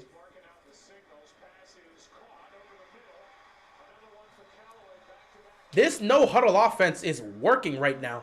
No-huddle offense is working right now. I'm going to tell you right now, the no-huddle offense is the easiest way. It's low-key cheap, but it's the easiest way. The easiest way to try and get yourself some points when you're down by double digits. Because you just run no huddle. You don't give the defense time to set. And you just start checking the ball down, tossing it, quick toss, let's line up, quick toss, first down, let's line up, quick toss, let's line up, quick toss, first down, let's line up, take a shot, not there, okay, now we can take a timeout, we can take a break. You can really get them yards. From the 20 to the 20, the no-huddle offense really works. Once you get into the red zone, it's a different conversation. Now you have to start running plays. And they're getting close to the red zone. Got it to Kamara, but again, Roquan Smith making the tackle. And the Saints are going to use their last time out here. What do you think is up with the Arizona Cardinals? They're going to have to figure this out, and I want Cardinal fans to tell me who was responsible for this. I know most people are going to say Cliff, but I'm going to put it out there. Cliff Kingsbury or Kyler Murray. This franchise went out and invested in all those weapons for Kyler Murray to throw to. Yet the offense is not working. How is Kyler not making it? Is it him? Is Kyler not making it work? Or is it the scheme and the system that Kingsbury's put on that offense that's making it not work? I need to know. Cardinals fans. If there's any Cardinals fans out there that can explain that, I would love to know. I would love to know. JPP's limping. So I think he's going to go. We'll see how that progresses. But I would need to know. Is it Kyler not making it work with these weapons? Yeah, Hollywood Brown's injured. We know that. Is it Kyler not making it work, or is it Kingsbury's system? Andy Dalton finds another wide open receiver. 20 seconds left. Cardinals need to pursue Sean Payton. I don't even know if Sean Payton would want to go to that situation. Olave's making some plays tonight. Give him credit. He's made a nice couple catches. Now, we'll see. We'll see. Every time the Ravens get a double-digit lead, they somehow give up a touchdown or something. There's 20 seconds left. Andy Dalton and the Saints can't afford to be tackled in bounds. So, I would say it's easy to get down the field with no huddle and quick throws. But once you get to the red zone, it's a different conversation. Andy Dalton going for the end zone. He had a wide open receiver and he couldn't catch it. The throw was a little high, but the receiver's got to make that catch. Not a Cardinals fan, but it's Cliff's fault completely. I can see that. Maybe it's just the system. Cardinals are wasting great players. They definitely are. Hard Knocks going to be interesting since the Cardinals are the mid-season Hard Knocks. It looked like it. Callaway, you got to make that catch. Yeah, the throw's a little bit too high and to the outside, but you still got to make that catch. It's in your hands, bro. Oh, my God. They need a touchdown here bad. You're down double digits, and Baltimore gets the ball back coming out of the half. You have to get this here to put yourself in the position to compete in the second half. 2nd and 10. Pump fake. Going for it. Incomplete. No flags on the play. Humphrey locked up Olave. That was not going to happen there. You were not getting that on Marlon Humphrey. Do you think if the Dolphins, let me see, do you think if the Dolphins either would be better with Justin Herbert or Justin Fields? Or do you think that'd be even better if it was Fields or Herbert as their quarterback? I wouldn't say they'd be better if it's Fields. Herbert is an interesting question, but still, I'm not exactly sure. I'm a believer in Tua, so I thought he could do something like this. I wasn't speaking to this level. He's playing at such a high level, but I thought he could be something special for the Dolphins. 3rd and 10. He's going for the end zone again! And he overthrows his receiver. They're going to have to settle for 3. That's what I told you, man. When it comes to that red zone part, it can be difficult. But they missed on a key situation here. Wide open receiver. Wide open receiver, and they missed out on a touchdown here.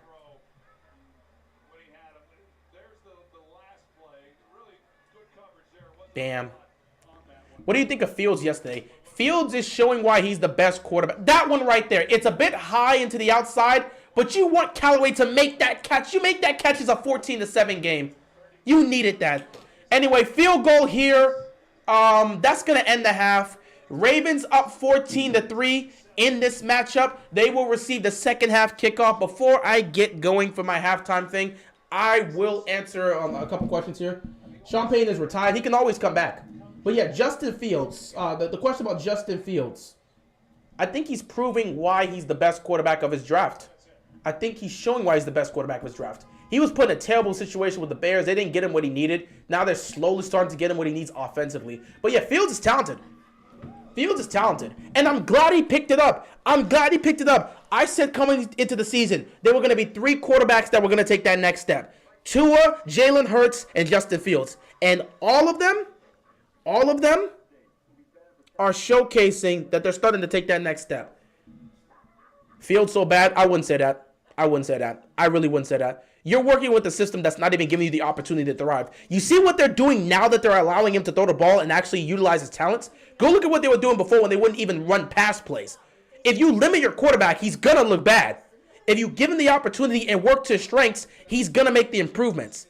And even if you think he's so bad, he's clearly better than anything else you've seen from this draft. Mac Jones has taken a massive step back. Zach Wilson looks arguably to be the worst quarterback of that draft. Trevor Lawrence hasn't looked like anything special, and we don't know what to say about Trey Lance. So even if you were to try and say he's bad, he's still the best of anything in that drafting class. None of those quarterbacks have stood out. Even Mac Jones making the playoffs last year, he was a game manager in his rookie year. That's why they thought he'd take the next step, and he didn't. He took a step back. Lawrence is better right now. Lawrence is too inconsistent.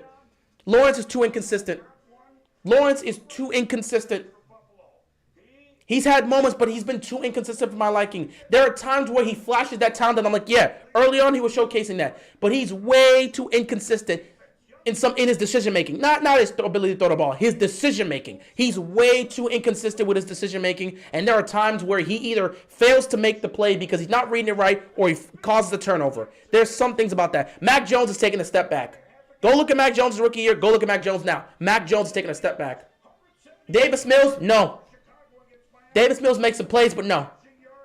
Justin Fields' performance against the Dolphins yesterday was arguably one of the best performances we saw from anybody in that quarterback class. Anyone from that quarterback class. The only person who's competing, I think right now when it comes to the quarterback class, it's between Justin Fields and Trevor Lawrence. Mac Jones taking a step back.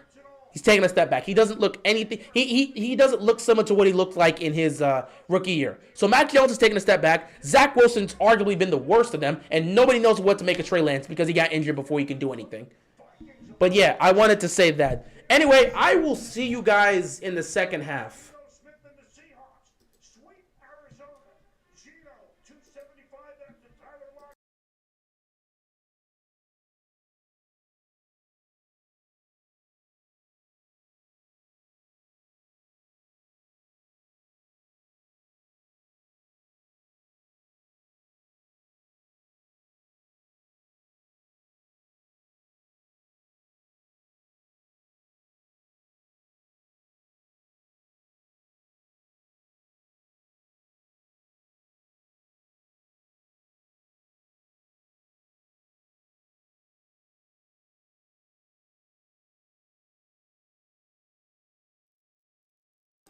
Just realized like my screen just went black when I don't even have my setup for my intermission. So I'm gonna just leave this like this and then just head out and I'll be back. My bad, guys.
All right, we got a second half of football here to play, and then everyone can get a 2-week break, right?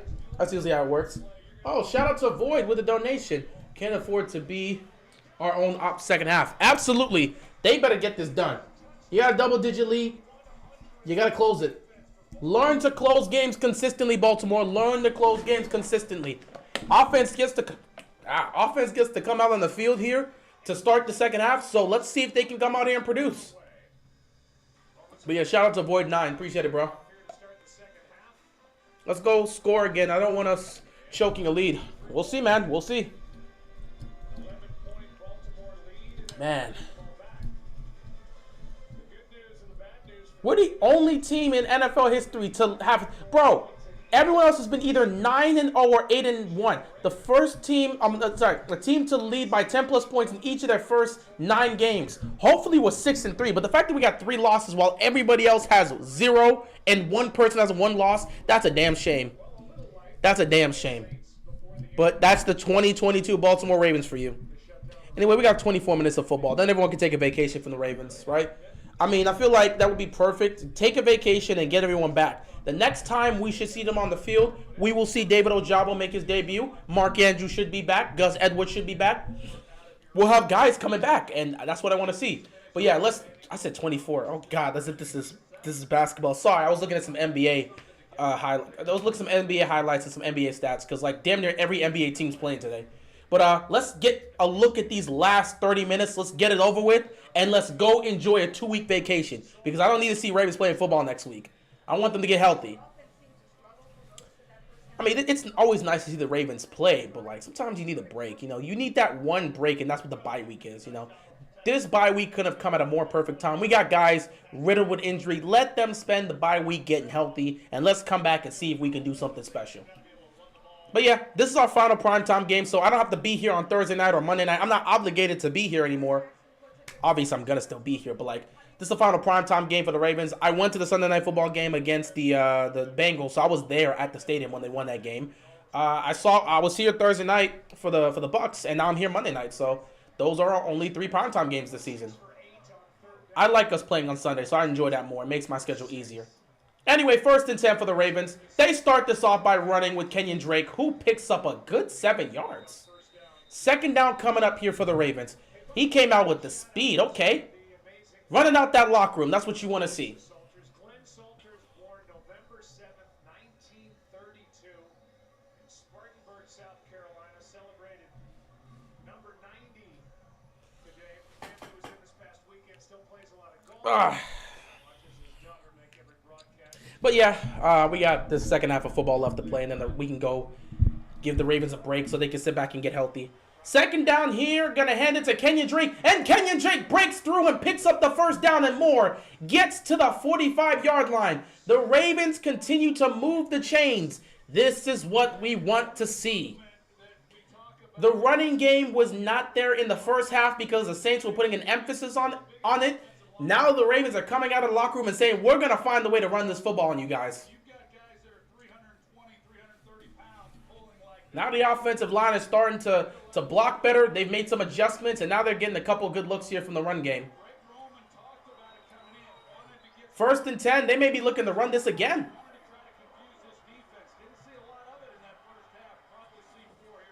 Yep, there's a run again for Kenyon Drake. And Drake's getting some nice looks here. Picks up about 5, 2nd down. But there's a flag on the play. Here we go. Ladies and gentlemen, with a flag on the play. Oh my God. This cannot be. Holding on Stanley. Is that his first holding call? When's the last time you've seen Ronnie Stanley get a holding call? By the way, Ronnie Stanley's back to his all-pro form because until this play, I haven't heard a peep from Ronnie Stanley. They get a holding call from him. Wow. Well, I'm glad to see he's on the field. I'm glad to hear from him, right? Because, I mean, the dude's just been locking dudes up from his side. All right, 1st and 20. So now they're going to come out throwing the football, most likely. Here we go. Play action here. Lamar looking. Just going to toss it down here to Justice Hill to pick up a couple yards. 2nd down here for the Ravens. I think he probably gets, what, about 7 on that one? Jackson is in the middle of all of it, and we said it during Monday Night Countdown. Oh, he got 9 on that one. So 2nd and 11 coming up here. He sidearms that over to Justice Hill.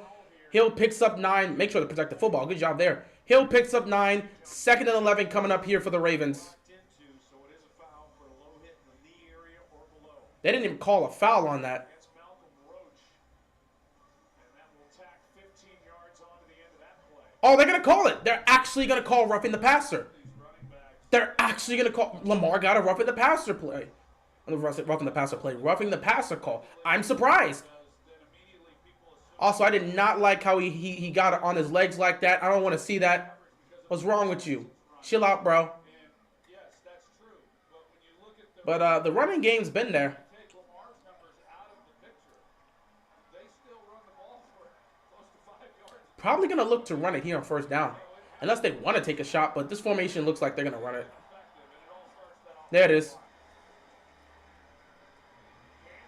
Justice Hill broke free and almost got it, but picked up 9. Yeah, based on that formation, it just looked like they were going to run the football. So this drive, they're just running the ball. They're just straight up running the ball this drive.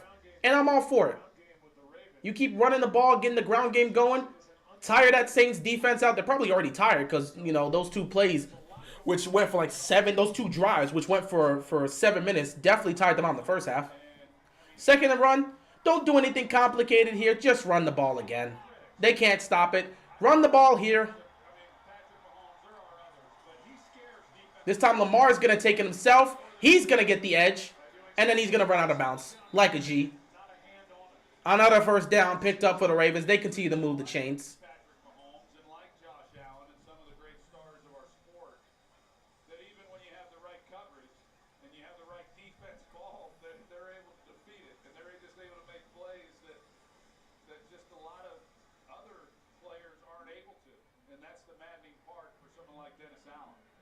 But this is great. 1st and 10 here for the Ravens offense. Doing well, moving the ball efficiently, running the ball efficiently. They're already well within Saints territory. In fact, I believe they're in field goal range right now. They're going to motion Deshaun Jackson. And Lamar sidearms it to Ricard, who's not really going to do much there, but he picks up a couple. You can take that. They're already in field goal range, so that's great. But you're trying to get a touchdown here to make it a 21-3 game. Player was kind of going both ways and was such an asset to what they were doing on offense. And was 2nd and 6 here for the Ravens. They may look to run it here on 2nd down. as there once was, of course, with the league becoming what it is. Based on the guys they got out here, they could very well look to run it here. Percent of the offensive snaps. Yeah, Ricard plays the highest by a fullback since 2016. He plays 68% of the team snaps. Yeah, that's because they're a run-first type of offense, so they need the extra blocking. 2nd and 6. Yeah, look like another one of those where Lamar's going to keep it himself. Lamar's going to get... Oh, Lamar's close, but he doesn't get the edge. Is he going to get the 1st down? Are they going to give him the 1st down? They're going to give him the 1st down. All right, another 1st down picked up here. Ravens just running the ball down their throat. They can't stop. I don't see why you go away from the run game if it continues to work here. Are you sure he picked it up? Based on the marker, it looks like he's short. I don't think he picks it up. Nah, he's short. I don't know why they said he was 1st. Nah, I looked at it initially. It looked like he was short. I'm running this again. Lamar's on the center here. Quarterback sneak. He picks up the 1st. Can you name 3 Dream Super Bowl matchups that involve your team that you would love to see come true? Well, I mean, you would have to base it off of the teams that look good. I would like the Ravens to go up against which 3 teams? Let me look. The Ravens and Niners, because I think both those teams being heavily run-based would be interesting. So Ravens and Niners would be an interesting one. Ravens and Eagles could also be an interesting one.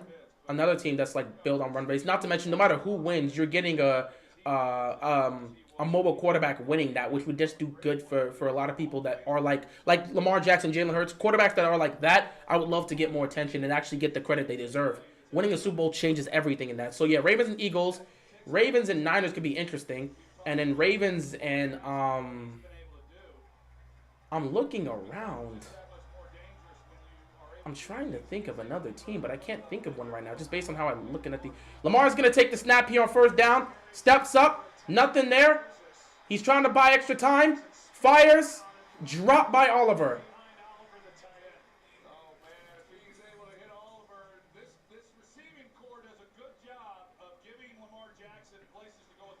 I'm trying to think. I'm trying to think. But he's running all over the place, Oliver, and then he sees his quarterback's in trouble. He cuts to the middle, and if Lamar was able to hit him in stride, he probably hits his head on the goalpost because there was just nobody there out in front of him. I don't want to see the Cowboys in the Super Bowl because I just don't want the Cowboys to be in the Super Bowl in general. But I'm looking for somebody. They're going to make a stop here on second down. Third and long coming up here. Oh, the team doesn't have to be good at the moment. I'm just talking about in the near future. Okay, if that's the case, I would love to see the Ravens and the Commanders be... I mean, I would just love that. I'll be able to sit back and live with whatever result comes out of that. Ravens and Commanders. Ravens and Commanders at 1. Ravens and Eagles at 2. Ravens and Niners at 3. I guess that would be my 3 team matchups. Ravens versus Cardinals. I mean, I would be interesting. I guess that could be number 4. But Commanders got to be number 1 for my specific reason. I just need to see Washington in the Super Bowl or just be successful in the postseason or something, man. Just get to the playoffs and be successful. 3rd and 8. Pressure coming. Lamar. Lamar just has to get it out of his hands. They brought the pressure. They brought the pressure, and we're going to have to settle for 3 here. Another one. A great job by Lamar Jackson. A timely blitz by Dennis Allen, but for him to be able to make Mario Davis miss there. But if he hits Robinson, I mean, you can see it right there from Lamar Jackson. He has him just wide open. He's missed those 2 right there. The pressure came and forced that, but man, Lamar knows he missed those ones. 2 big misses. Lamar knows he missed those ones. He's going to have to make up for it on the next drive. Both probably score.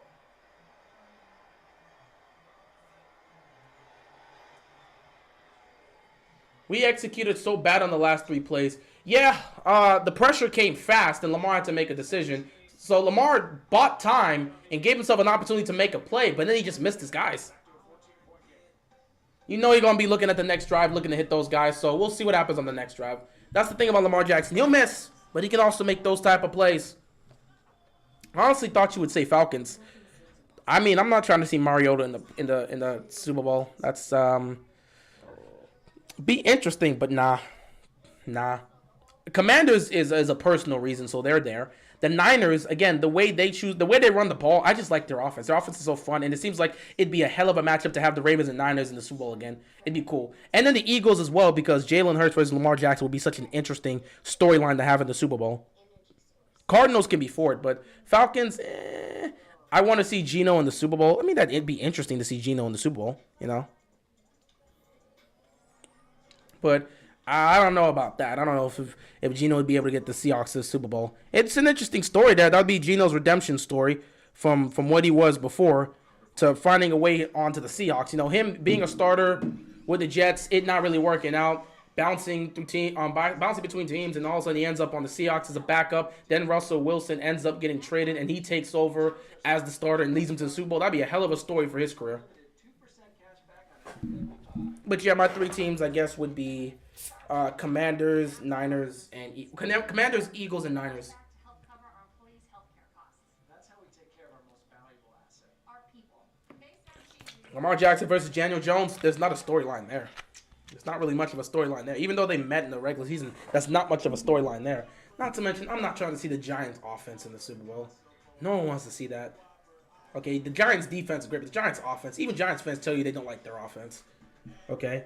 It'd be interesting to see Saquon there, but it wouldn't interest me. That's not a storyline I'd be interested in. It's just not a storyline I'd be interested in. We taking care of business on Monday Night Football. Yeah, as long as we can continue to score. But yeah, that's just not an interesting storyline. Just to me personally. If anyone wants to see that, that's cool. But me personally, it's not an interesting storyline.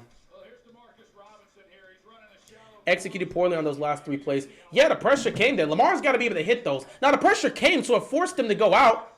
But he's got to hit that. He's got to hit that. He's got to hit that. I don't know if Demarcus Robinson scores there, but he picks up the first down at the very least. That's a couple throws. Yeah.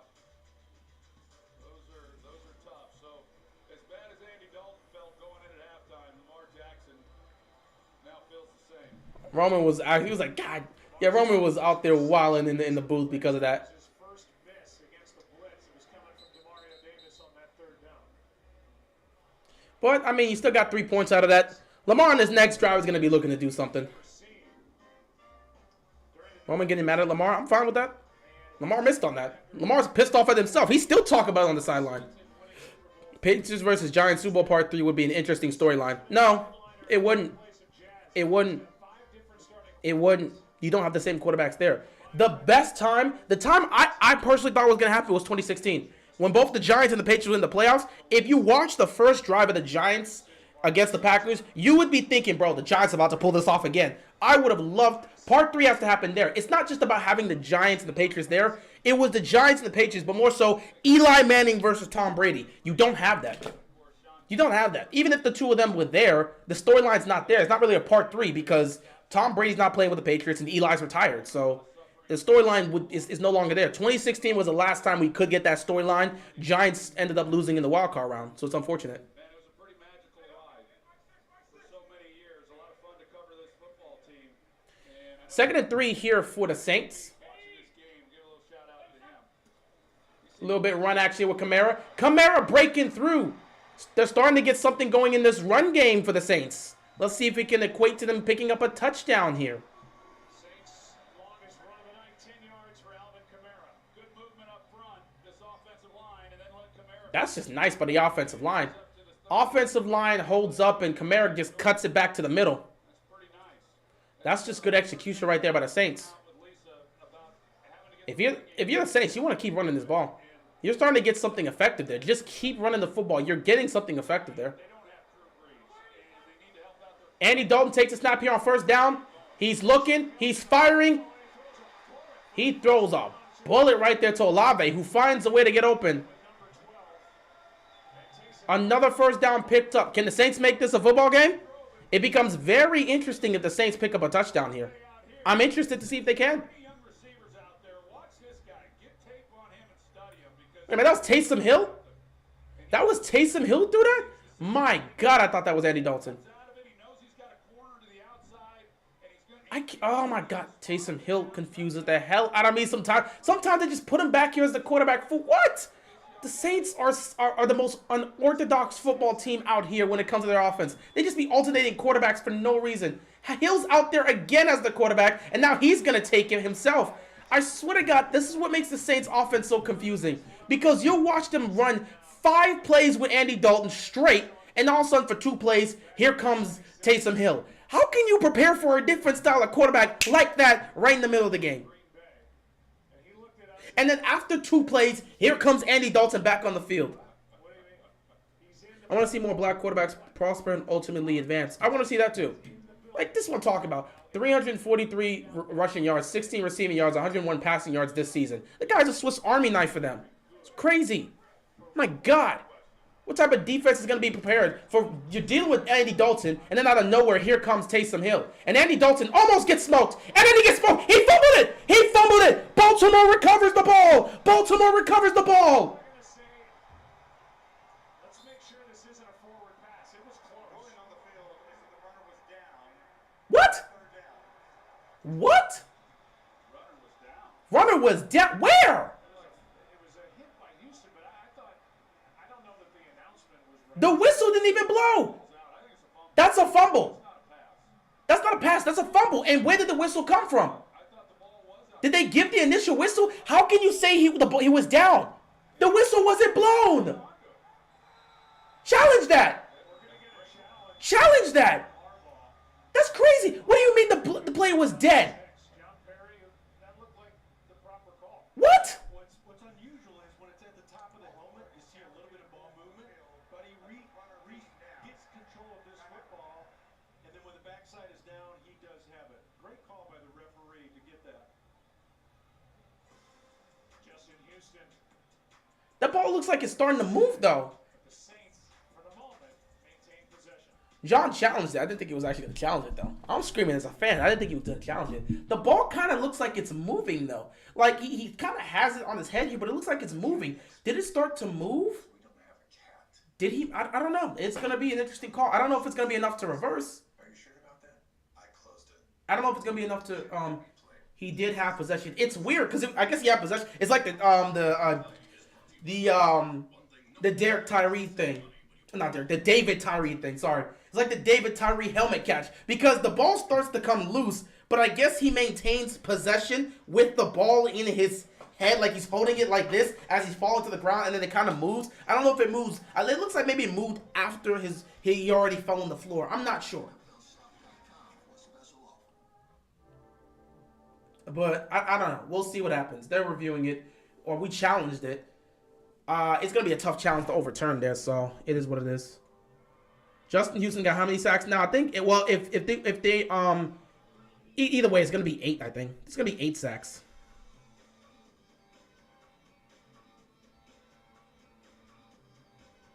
It's going to be 8 sacks for Justin Houston. He gets like 2 sacks every time he gets on the field. That's the first time I've ever seen G-Ro get mad. That's the first time they've ever panned up to G-Ro after a play. How often do you see them pan up to Greg Roman after a play happens? Not often. Not often you see that happen. Our legacies are and our country protected. All thanks to federal employees. You are why GEHA offers the right health and dental plans at a fair price and one of the largest provider networks to best serve those who serve us all.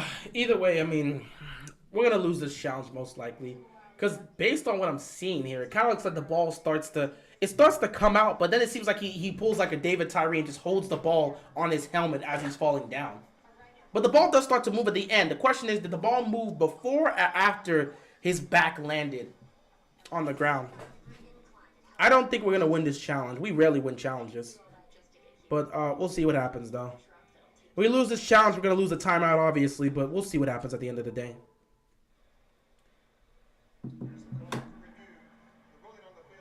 Yeah, I'm not surprised.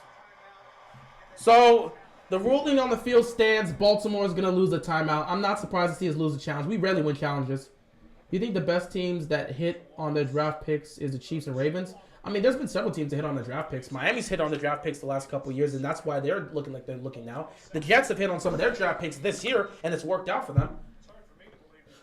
You can say the best, the Chiefs and the Ravens. I guess you can say that, but I mean, you can make the Bills would have to be in that conversation as well. I can't say Chiefs and Ravens. Bills would have to definitely be in that conversation. Anyway, 3rd and 8 here. Baltimore can still get the ball back to their offense if they can make a stop here on 3rd and 8. Here we go. Humphrey, what the hell happened there? I thought you were watching Olave. What the hell happened there? Humphrey, what the? Let me look at that. Humphrey, what the heck? Once again, he just knows that he's got a corner to the outside that you don't want to run out of those breaks. Humphrey just straight up missed it. Like he was looking at the ball and he wasn't even fully paying attention to Olave. Come on, bro, stick with your man. That's too easy. Stick with your man.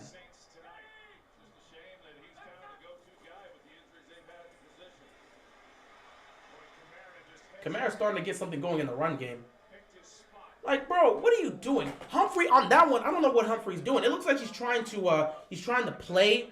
He's trying to look to see if he can make a play on the ball, and he's also looking at Olave, but he takes his eyes off of Olave for a second and starts moving towards the inside. Meanwhile, Olave's still here on the outside and just catches the pass because he's wide open. I don't know what Humphrey was doing on that play. 2nd and 5 here.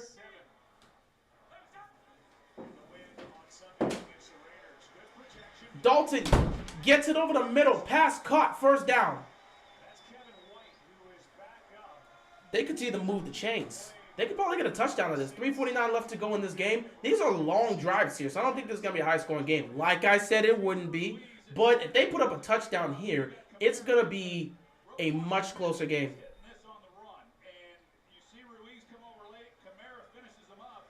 Anyway, 1st and 10 here. Back in the red zone again for the Saints. Dalton Looking, trying to take off, and just runs out of bounds. Second down here for the Saints. What happens to Jameis Winston? Jameis Winston was dealing with back injuries, back problems. I think he had like a couple of broken bones. He had something in his back. He was dealing with a lot of serious back injuries, and due to that, he just couldn't play. They were throwing him out there with a bad back, and it just was not. It was not doing anything for them. So eventually they were like, yeah, we gotta rest him. We can't keep throwing him out there. So yeah, that's just what it is. 2nd and 7 here for the Saints. Oh, look, Taysom Hill's back in. 9 times out of 10, they're going to run it with him. Oh, look at that. Nice stop by Roquan Smith. 3rd down coming up here. Now, if you're the Saints, you're down 14. There's about 3 minutes left to go in this game. Once you run another play, you'll be under 2 minutes, most likely. So, if the Ravens do make a stop and make this a 4th down and short, potentially, do you go for it here or do you take a field goal? I think they might go for it on 4th down here, given the circumstance. Because you don't want to go into the 4th quarter being down by double digits. Especially considering the fact that Baltimore loves to kill time. They love to dominate time of possession and kill the clock. You may not have an opportunity to get 2 possessions in the 4th quarter. 3rd and 4. You can't think about that now, though. Here comes the pressure. Marlon Humphrey with the sack. Now that you got to settle for a field goal. If Dalton doesn't get sacked, you could potentially go for it on 4th down. Him getting sacked means you have to settle for 3 there. That's a great sack for Humphrey, making up for the Olave play, which he knows. What they do is they tie up the center and Where did he come from? He came from the right. Oh, he just comes off the edge, straight up and goes straight for Dalton. All right, so 37-yard field goal here. Kick is up, and it is good. And all of a sudden, the game is 17-6. As a Steelers fan, looking at the Ravens schedule, I can see them running the table, finishing 14-3. Maybe, maybe not. I'm gonna stick with my 12-5 prediction. I said we'd be 6-3 by the bye week. If we keep this up, we'll be 6-3 by the bye week. And then I said we'd probably lose maybe 2 games and finish 12-5. So we'll see. I don't know if we're gonna be 14-3. I got us at 12-5 maybe. Oh, you're here. Bestie, What? I got some complaints for you. Can you not do this right now while I'm in the live stream? Like, legit. I'm not trying to go back and forth during the Ravens You game. gotta go back and forth. I got a complaint for you. Do you see what I'm wearing? Okay. Why you ain't tell nobody there was no soap? So, Detergent. You was the last one to use detergent. I didn't know about that. Now I'm in this onesie because I got no clothes. I apologize, I guess.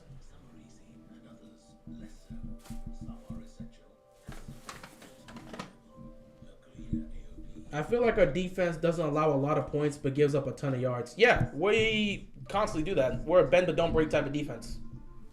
We also force turnovers, but unfortunately we weren't able to force a turnover here. Thought it could be a fumble, wasn't able to get down there. I'm good. Anyway, we are up 17-6. We still got a whole 4th quarter left to play, so Baltimore needs to look to finish this off.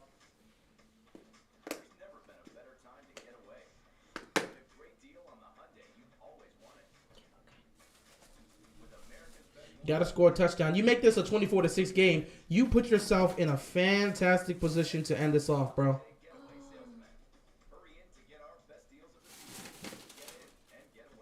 Where's the chicken egg roll? I didn't see an egg roll in there.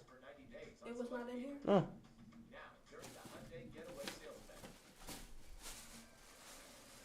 Alright, well, time to complaints. I don't give them free money. Where my food at? At the Saints, and again, just for thinking they were going to get a touchdown, but they woke up to Marlowe in Dalton's face. This was a good play right here. This is good execution right here. This is something Dalton just didn't see it happening. That's a good call right there. That's a good call right there. That's a good call right there. Just know what this Humphrey gets a free release. He didn't see it. Hey, they didn't rule of the fumble, so it is what it is. We'll just have to move forward. Offense gonna get the ball anyway. So 17-6 game. As long as the offense can go out there and score a touchdown, they'll be perfectly fine. But yeah, 3 sacks and 8 pressures tonight. That's all you can ask for. All right, let's see what the offense can do. Why does it take 3 to 10? Looking forward to this one in Philadelphia. The Oh God, why? Oh, Commanders, I really hope you can do the one job I've been asking teams to do all year. Good luck with that. Are you happy that Deshaun Watson replaced Baker Mayfield, which makes it more competitive for the division? It doesn't. I'm not happy or sad. It doesn't really matter to me. I mean, that's the Browns' issue. Why does it take 3 to 10 business days just to refund my money? That's really just the Browns' situation there. All right, 1st and 10. There's a minute 25 left to go in the third, but Baltimore needs to score a touchdown here. Play fake, Lamar, pump fakes, nothing there, and they're just going to stop him. He's going to go out of bounds. Looks like nobody was open on that play. I don't know what they ran, but nobody was open on that play. You look around the league from yesterday's games and, some good ones. Last night's game, Kansas City and Tennessee. And then, of course, you give Tom Brady enough opportunities, and they gave him 2 there at the end of that game, and he pulled it out. That was a great win. Mahomes threw the ball 68 times in that game? Dang! Did not know that. And again, I mean, it is what it is. It's not a surprise. 2nd and 10 here for the Ravens. Empty backfield here for Lamar.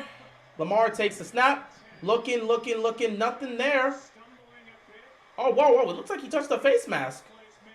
They're not going to talk about that. They're just going to make a tackle right there. And once again, nothing open in the pass game. They said nothing about the face mask. Well, it looked like he was close, but then again, I have to look at the replay. So now it's a 3rd and long situation here. Ah, boy. Back to the offense stalling for no reason.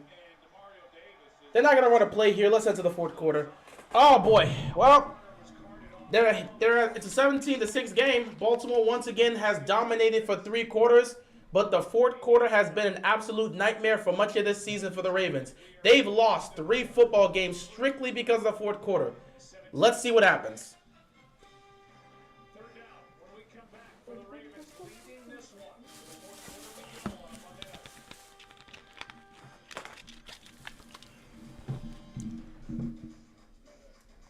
Oi, wait, be back for a second. I guess go here. Oi. What'd you say?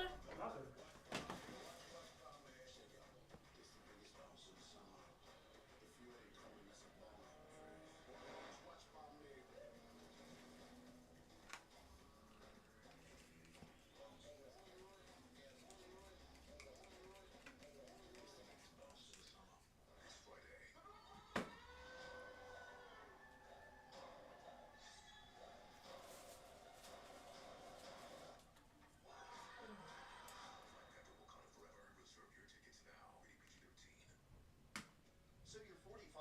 That's the perfect age to see some old friends, explore new worlds, and to start screening for colon cancer. Yep, with colon cancer rising in adults under 50, the American Cancer Society recommends starting to screen early, at age 45. I'm Cologuard, a non-invasive way to screen at home on your schedule, and I find 92% of colon cancer. I'm for people 45 plus at average risk for colon cancer, not high risk. False positive and negative results may occur. Ask your provider if Cologuard is right for you. What if you were a major transit system with billions of passengers taking millions of trips every year?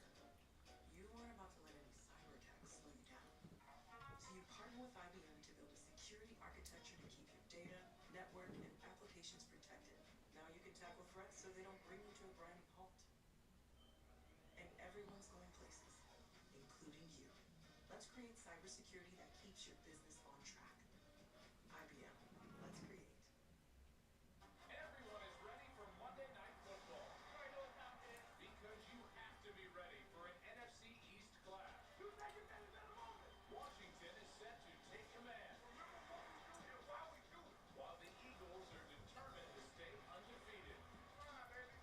All right, man. Washington Commanders meet Hurts and the Eagles. Dinner on you next time, bestie? What? I said dinner on you next time. Yes, I don't know, man. One more quarter. One more quarter. One more quarter, and then the Ravens can get this break and figure their lives out. But then next Monday night, I got to be back here with the Commanders, so that's not even going to be fun. Can I just get a week?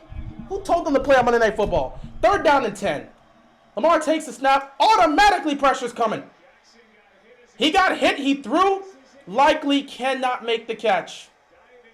Oh, my God. Pressure really coming to Lamar today. He got hit as he threw again. It's like the 2nd or 3rd time Lamar's got hit as he's thrown the ball.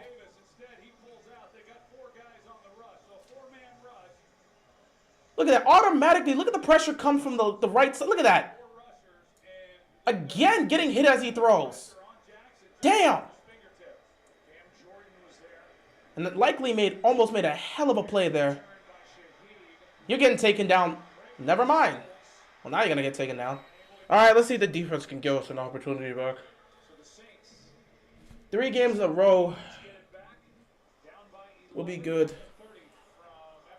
Oh, 68 passing attempts from Mahomes. I was dying when I saw that yesterday. That's a lot. That's a lot. I guess the running game was not working for them.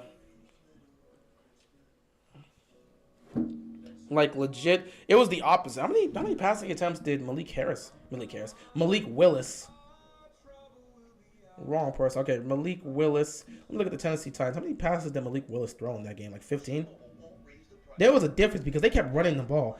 Yeah, Mahomes threw the ball. This is not the game. They were just on Sunday Night Football. What are you doing? That is. Okay, so yeah.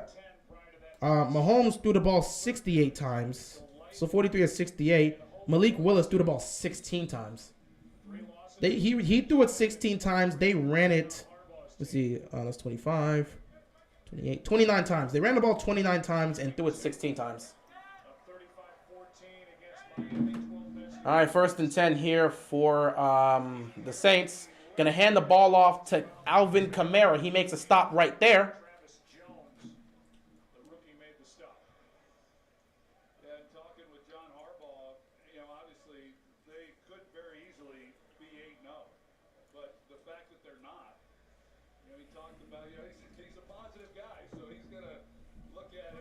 You're asking for a lot of things that we don't really run here. Tired of playing soft every second half. What else is new? Don't Malik Willis remind you of a rookie Lamar Jackson? I made somewhat of a comparison last night. Incomplete. He was going for Kamara. Pass was behind him. The ball was popped in the air for a second, but there was no defender there to try and make an interception. Anyway, 3rd down and 7 coming up here. Look at Patrick Queen in pass coverage. I told you guys he's made improvements there. He raced to get Kamara.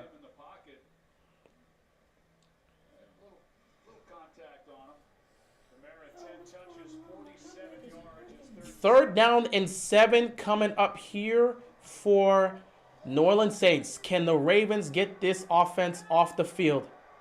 Let's go defense. What you got for us? All right, 3rd down and 7. Pressure coming. Houston again. Houston! Oh! He got sacked by Calais Campbell. This is actually going to be, I think it's going to be co-sacks between Calais Campbell and Justin Houston. That's a tough hit. Dalton got swallowed there. It's going to be between I think Justin Houston and Calais Campbell are going to get co-sacks here. Or maybe they just may give this to Calais Campbell. Either way, this man got dropped. Calais got his hand, Houston got his hand on him, and then Calais came in there, boom, put him down. Ouch. Yeah, Dalton's definitely shaken up after that. So offense gets another opportunity to try to put this game away. In the previous 2 games, the Saints' offensive line allowed 0 sacks. Tonight, they've allowed 4. Yeah, that's going to play a role into why you guys are struggling to score. Get out the way. So we're going to start at the 35-yard line, it seems. Dalton looked like he was going to cry.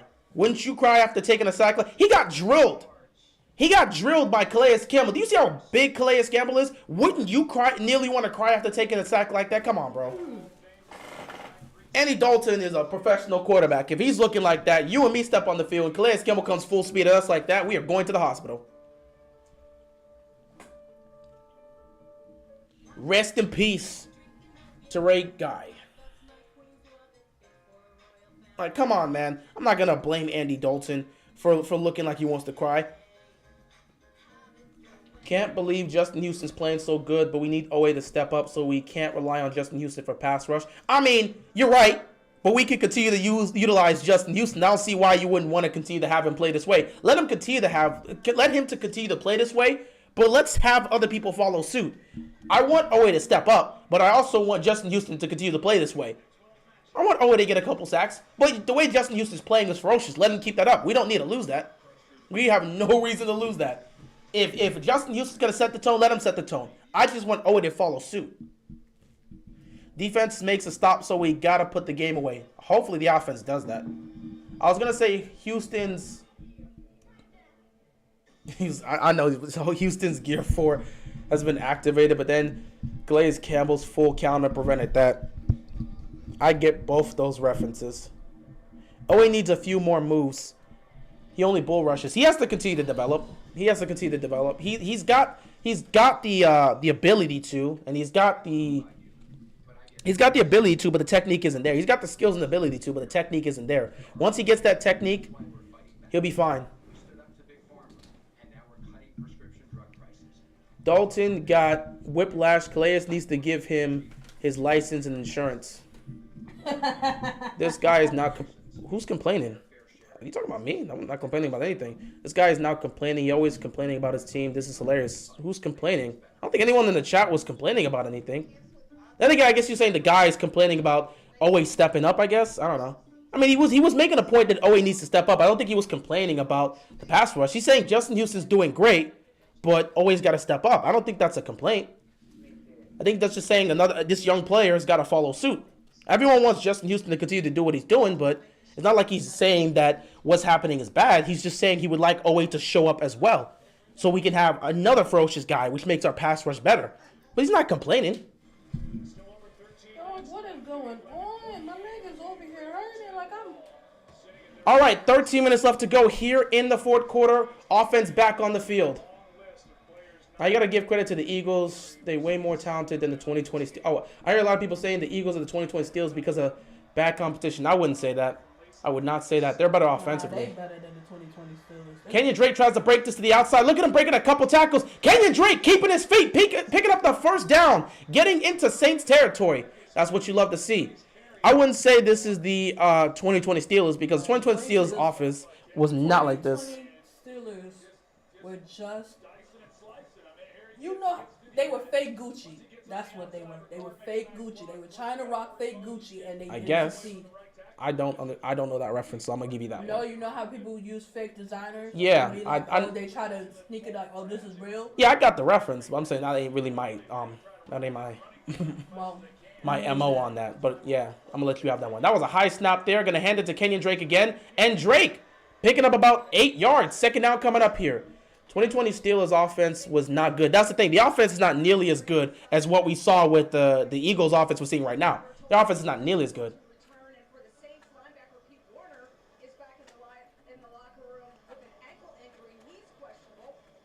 Dang, Brody. I feel your pain because I'm over here hurting too. Yeah. How many injuries did they just go through? Yeah, a lot of injuries are going on right now with the... I'm not happy with that number 15 at all. They make a stop here on 2nd and 2. I just heard this. This is what everybody's talking about. Look at that. Look at that. Deshaun Jackson's questionable to return with a hamstring. Oh, for real? Bro, this is why we... Man, no one's surprised. We already knew this was going to happen. It never fails. He plays one game and gets hurt. He didn't even finish the full game. Bro, everyone is on Twitter questioning, like, he's got a hamstring injury. From what? He just got out here. He didn't even play the full game. I told you. This is why everyone looks at Deshaun Jackson says, like, he'll be out here and make a good catch or two, and then all of a sudden this happens. How did he get a hamstring injury? From what? He's questionable to return with a hamstring injury. You know what? From what? You know what? From the air. From sitting on the bench for too long. What happened here on 3rd down?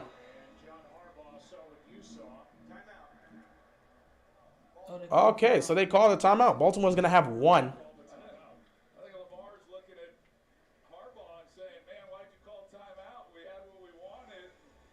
Harbaugh wasn't confident he was going to get the play. Well, Harbaugh called timeout here, so now we got one timeout left. All right, well, Baltimore's got to finish this drive off, and if you can cap it off with a touchdown and get this 24-6, you'll be in a good place. I'm not sure if they were going to get that playoff, so, you know, we'll see. That man didn't even finish the full game. Yeah, I live in Maryland. Deshaun Jackson drank too much Gatorade and pulled his hammy. I saw Gatorade and the bench. He was sitting on the bench for too long and pulled his hamstring. He had like, I saw him on the field like 6 times, and then that was it in the first half. Like, bro, this is what people talk about. Deshaun Jackson, you get him, and then all of a sudden he plays like 5 times, and all of a sudden he's questionable with an injury. Like, what? At least he could have done was finish the game and then get hurt. That's crazy. Well, you don't want him to get hurt, period. No, because I was expecting him to get hurt after this game. I really expected after the Third game. and 1. Lamar's going to take it himself. Oh, my goodness. Lamar breaking tackles. Lamar spinning. Gets us inside the 20. I expected them to put a report tomorrow saying Deshaun Jackson was hurt. I did not expect it to be in a report to say this man is hurt. It is what it is, bro. In the middle of the game. It is what it is. Like, I know. It never fails. He gets hurt every time. Every single time. He plays 1 or 2 games and then gets hurt. I'm going to have to look at some of these comments afterwards because, like, everyone, like, really? Seriously? Like, bro, he's played, like, 5 plays. Oh, my God. 1st and 10. Ravens just going to continue to run the football. Kenyon Drake fighting for every yard. 2nd down coming up here. Just keep running the ball and kill the clock. That's just how you got to play right now, especially when you're missing weapons. People are literally confused. He pulled a hamstring from what? Deshaun Jackson's 38, still running 19 miles per hour. Of course, he tears every ligament in his leg. It's crazy. Well, that's probably why you don't go out and get a Deshaun Jackson, but, you know, that's what they did. Yeah, Gus did come. Why we wasted our money for that? Wasting money for what? Pulled his hammy sitting on the bench. Homeboy wasn't even sitting on the bench. He went for a walk and pulled his hammy. He's been walking on the sideline the entire game. He pulled his hammy walking somehow. And delay a game.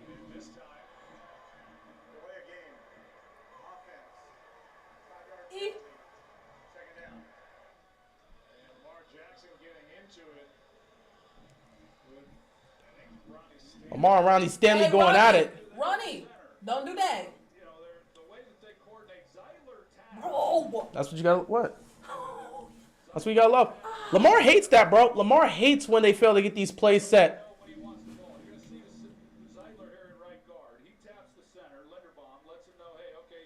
Go. Oh, boy. Come on, bro. But you got to love that. Lamar and Stanley go at it because of that. And then, you know, after that, at the end of the day, they just pat each other on the head and move on with the next play. What in God's name was this? Hey, what was that play call? Trick plays. Let's not do that. What the heck was that play call? That. Let's not do that. Let's. You can do trick plays. What in God's was that play call? Do you know the clock's gonna run down again too, right? 8, 7, 6. I don't think the play call got reset. Nah. Y'all need to reset this bad boy. Stop they're gonna playing. they're gonna reset it. They didn't reset that play call. I don't know why the play clock wasn't set properly because they started it from 25 instead of starting it from 40. Anyway, 3rd and 14 here. They're probably gonna get another field goal. The penalty and then that, unless you can get something open and someone can pick up a 1st down or you get a touchdown out of this. I don't see. And look, they gotta get set again, and now it's taking too much time. Get it to Likely, and Likely just couldn't. Look at this. Well, there we field goal. What are we doing? There we go get the field goal. Oh my God, the offense is doing this crap again. Hey, throw Justin Tucker out. Just go get the field goal. Hey, one of the comments said, "Are we shocked?" Him and oh my God, that bounced up. It could have been picked. Jesus, criminy Christmas. What is this? Oh my God. Welcome to the Ravens offense, bro. Man. The 4th quarter, we just look like flat garbage. Oh my God. Jesus, criminy Christmas. We done messed it up. What was that play call on 2nd down? I don't know. I swear the 4th quarter team is just awful. Tucker kicks the field goal and makes it a two-possession game. Are we shocked him and Sammy Watkins just keeps collecting sign bonuses and checking out? This is pretty much what they do, man. That's just bad. That's just bad. Looks like we're installing new plays. That one, they've run that play several times. And it doesn't work unless Lamar, every time they've ran that play with Lamar behind the line of scrimmage, it doesn't work. When Lamar starts taking off and he gets a couple yards and he throws it back, usually that means the lane's open. But they've run that play a couple times and it just hasn't worked. It just hasn't worked. But yeah, congratulations. You brought DeSean Jackson. How's that working out for you? Jerry, you gotta see this. Saying it. Trust me, after 15 walks, it's a little. This O-line and offense can't play a full 4 quarters of football without making so many mistakes. That's a big part of why I sit back and say I can't call them a Super Bowl contending team, because these type of situations will kill you. These type of situations will kill you in these type of moments, especially in the playoffs. If you're not able to execute, you can't get set in time. I can see why Lamar's pissed for another delay game. You can't get set in time. That delay game killed that drive. Because then they run some BS on second down because they're about to get called again. At least we got a field goal. Yeah, as long as you continue to put points up, that's cool. But come on, man. Like, bro, you got to get set there. You just got to get set there.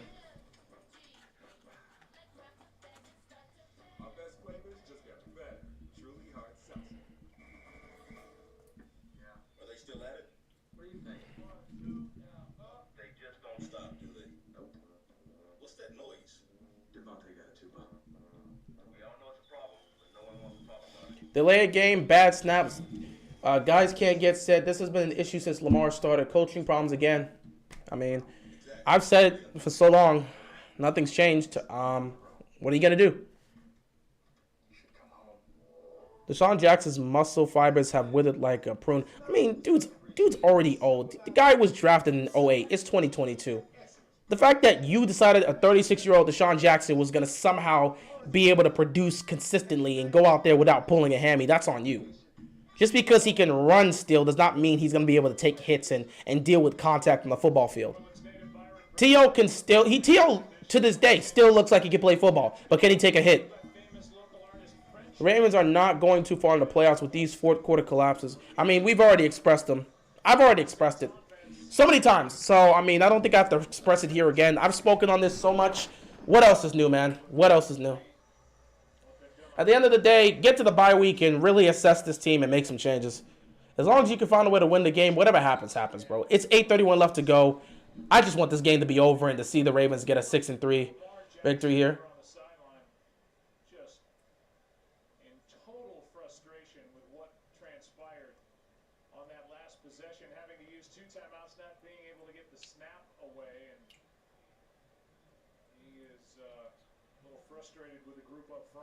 Will Fuller would be better even though they are the same player. I mean, he still deal with injury issues. Why do we keep going after receivers with injury issues? That's all I'm acting for.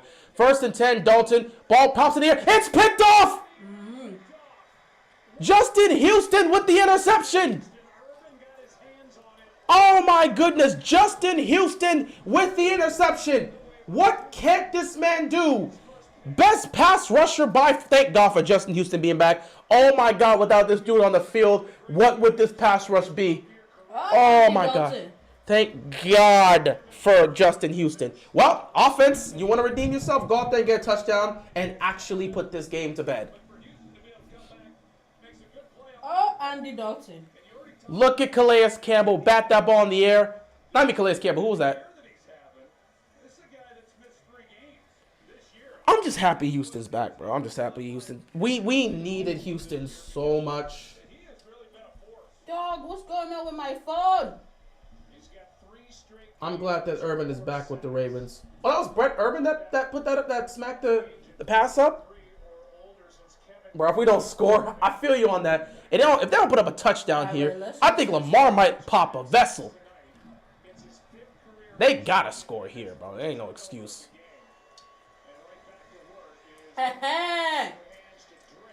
Kenyon Drake I mean, could you either run the ball, kill the clock, but you need a touchdown. Oh, good on him for getting the deflection. Yay. You good? No. Oh, we're just making noises. Because 2nd and 1. you ever been just randomly laying down or you're just randomly walking and you start feeling the sharpest pain in your leg? It's a cramp or something. No, it's not. Well, then go figure it out, bro. I don't know what to tell you. Or nothing. Well, then go figure it out, bro. I don't know what to tell you. 2nd and 1 here. Drake breaks through. Picks up the first down. Drake might get 2 rushing touchdowns. I'm going to keep running the ball. I got no reason to throw this football here right now with the way we're executing in the passing game. Run the football, get in the end zone, end this game. I'm tired, bro. I don't know what happened at work, but my legs started hurting, and I felt the pain. I'm like, what the world is going on? Well, you either figure it out or go get it checked. Either figure it out or go get it checked, bro. Until I started laying down over here, and I just started feeling the sharpest pain. Now I got to stretch my leg out like I'm a dang cripple. 1st and goal here for the Ravens. Can they put this game away? 7:10 left to go. There's no reason to throw this. They're not going to throw the football. Just run it here. There's no reason to throw the football and give them a chance. Just run the ball here. Just run the ball here. Touchdown! And that should be the game. Kenyon Drake with 2 rushing touchdowns. That should put the game to bed. Let me ask you a question. Let's just end it here, man. Kenyon Drake making moves, making plays. That's all we need to see, man. Glad to see Kenyon Drake is working out for us. He's been effective. Please don't say he was down by contact. I swear to God, they say his knee was down. Nah, he's in. Wait, let's watch it. Don't say nothing yet. Nah, he looks good. He was He was already passed. So yeah, extra point puts this to bed, and we can just end this here. Because they like to call our touchdown backs and we. All right, so we should be good to go, but we'll see what happens these last 7 minutes. I'm not saying nothing. But thanks to the interception by Justin Houston, another chance. Lamar happy. Ravens lead by 21. Oh, this offense got to get things figured out. Oh boy, we need Andrews back so bad. Not only that, you need Andrews back. You need Gus back. JK's got to be back. Past that, I mean, your receiving core is your receiving core. Your receiving core is your receiving core. Have the Ravens ever lost in New Orleans? No. Not that I'm aware of. Maybe there was probably a game back in the day that we did, but the couple times we've been in New Orleans that I've actually remember watching the game, I don't think we lost. But yeah, this should be it. We can put the game to bed here. Seahawks is actually doing a lot better than I thought you could. Yeah, Geno Smith's having a great year. The way the offense has played, but I like the way the offense has played besides like 2 drives. You think we'll see? No. I know the references you're making, but no. Unless he's getting a pick 6, no.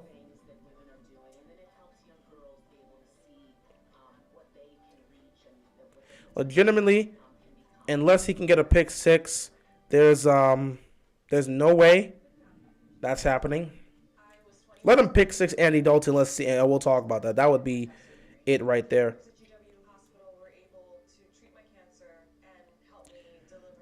Let me see some of the things that's happening here. Oh, yay. What is this? Oh, wow. Oh, that's fantastic. I'm so glad to see that happen. What the hell did y'all do in the 4th quarter? Y'all done choked the game? I mean, not 4-7. This is ridiculous. And they'll figure that life out. 42 points given up in the 1st quarter. What y'all doing? Russ is still playing well, but like, god dang. Yo, why are we doing this? Why are you doing this? All right, back to the game. If we can play like this in the playoffs, then we'll be good. I wouldn't exactly say that. If the defense can play like this in the playoffs, we'll be fine. But offensively, you're seeing we're still having the same issues. We're still having the same issues offensively. We're lucky we're not going up against a team that's going to be able to take care of those opportunities, man. Come on, bro. That's a wild statement. Don't do that, bro. Especially since we're in New Orleans. Don't do that, bro. Don't do that in New Orleans, bro. Bro, you keep sitting here and not going to address that. That's on you, bro.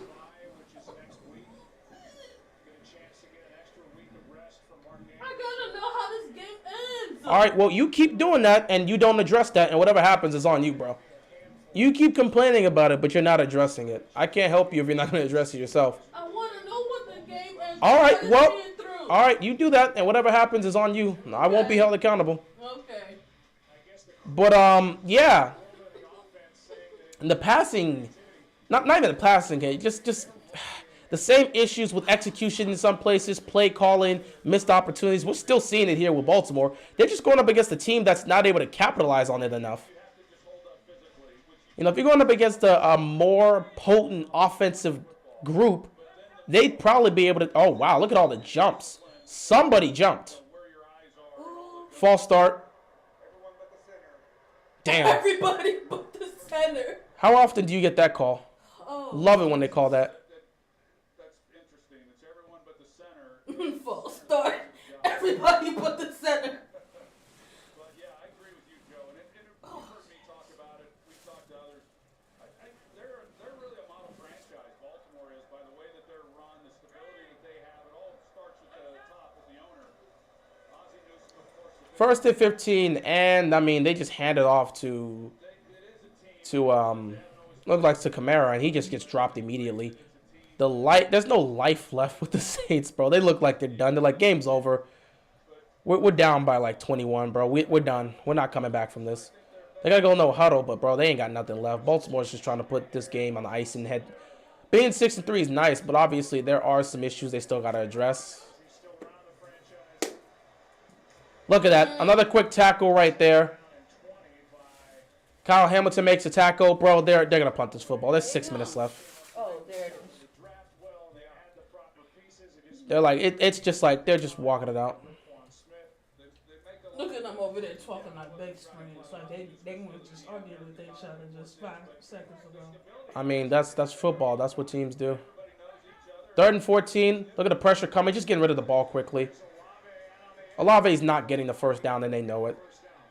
They could either go for it on 4th down here if they want to attempt that. Or, I mean, you just punt the football. And you might as well prepare for 4th down situations. They're not going to punt the football. They're still keeping the offense out there. Bro, the game's over. You might as well prepare for situations like this. Stanley and Lamar chilling. Now he was trying. I mean, that's just how it is. That's their teammates for a reason. Picked up the 1st down. Keep the chains moving. I don't care. Kill the clock. I want this game to be over as quick as possible. We got the win already. So as long as we can end this game, we can call it a day and move on with our week. Roquan Smith got 5 tackles tonight. Him just making plays all over the place is what you want to see. Roquan Smith's been great tonight. Justin Houston's been great tonight. The defense has been great tonight. See if they can pick him off again. Oh, look at this.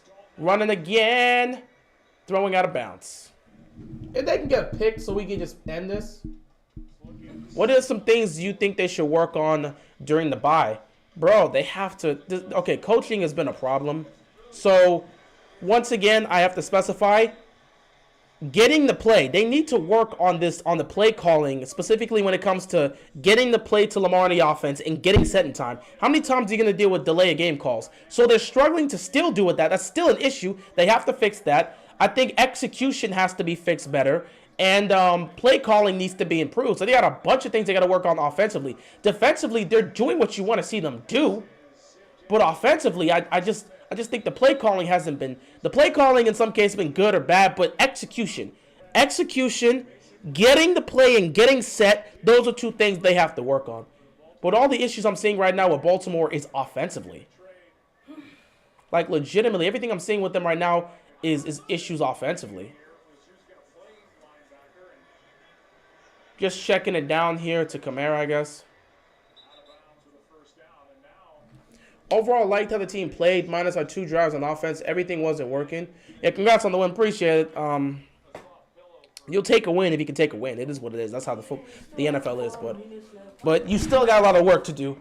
Either way, it technically ended in a blowout.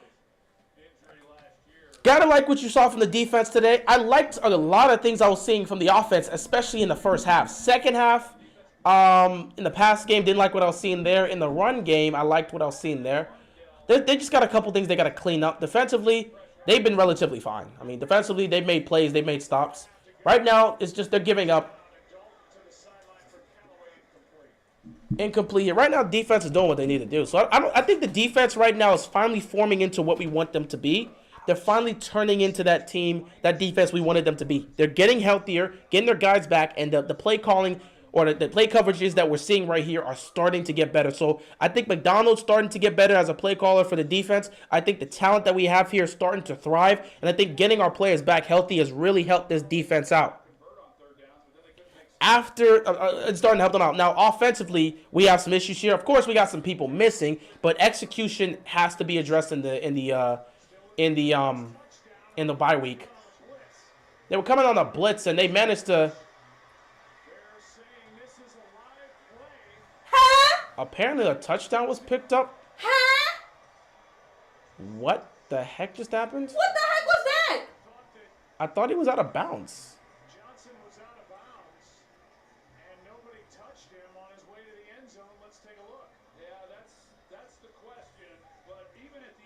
He's out of bounds. He's out of bounds.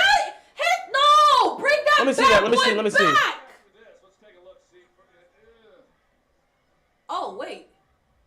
I think he's in. It looks there like it might be on, but nothing down the line. It's just hard. That's actually a tough one. That can go either way. That can go either way. And nobody say, let me know. Look at that. That one kind of looks a little bit like it's on it, but then you get the other look. It looks like it's not.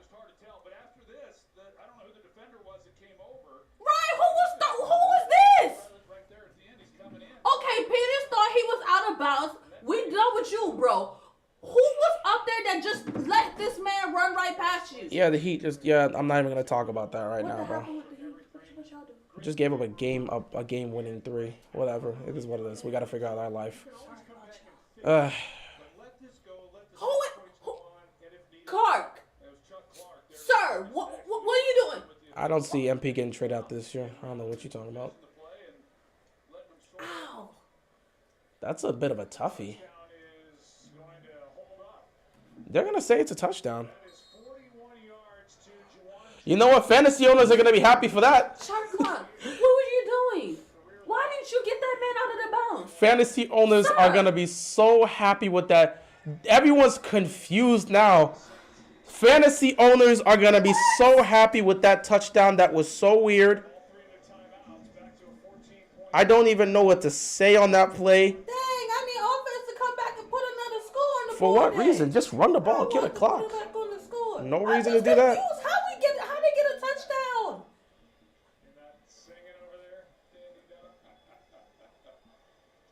Yeah, talk amongst yourself because I'm trying to figure out what y'all was doing.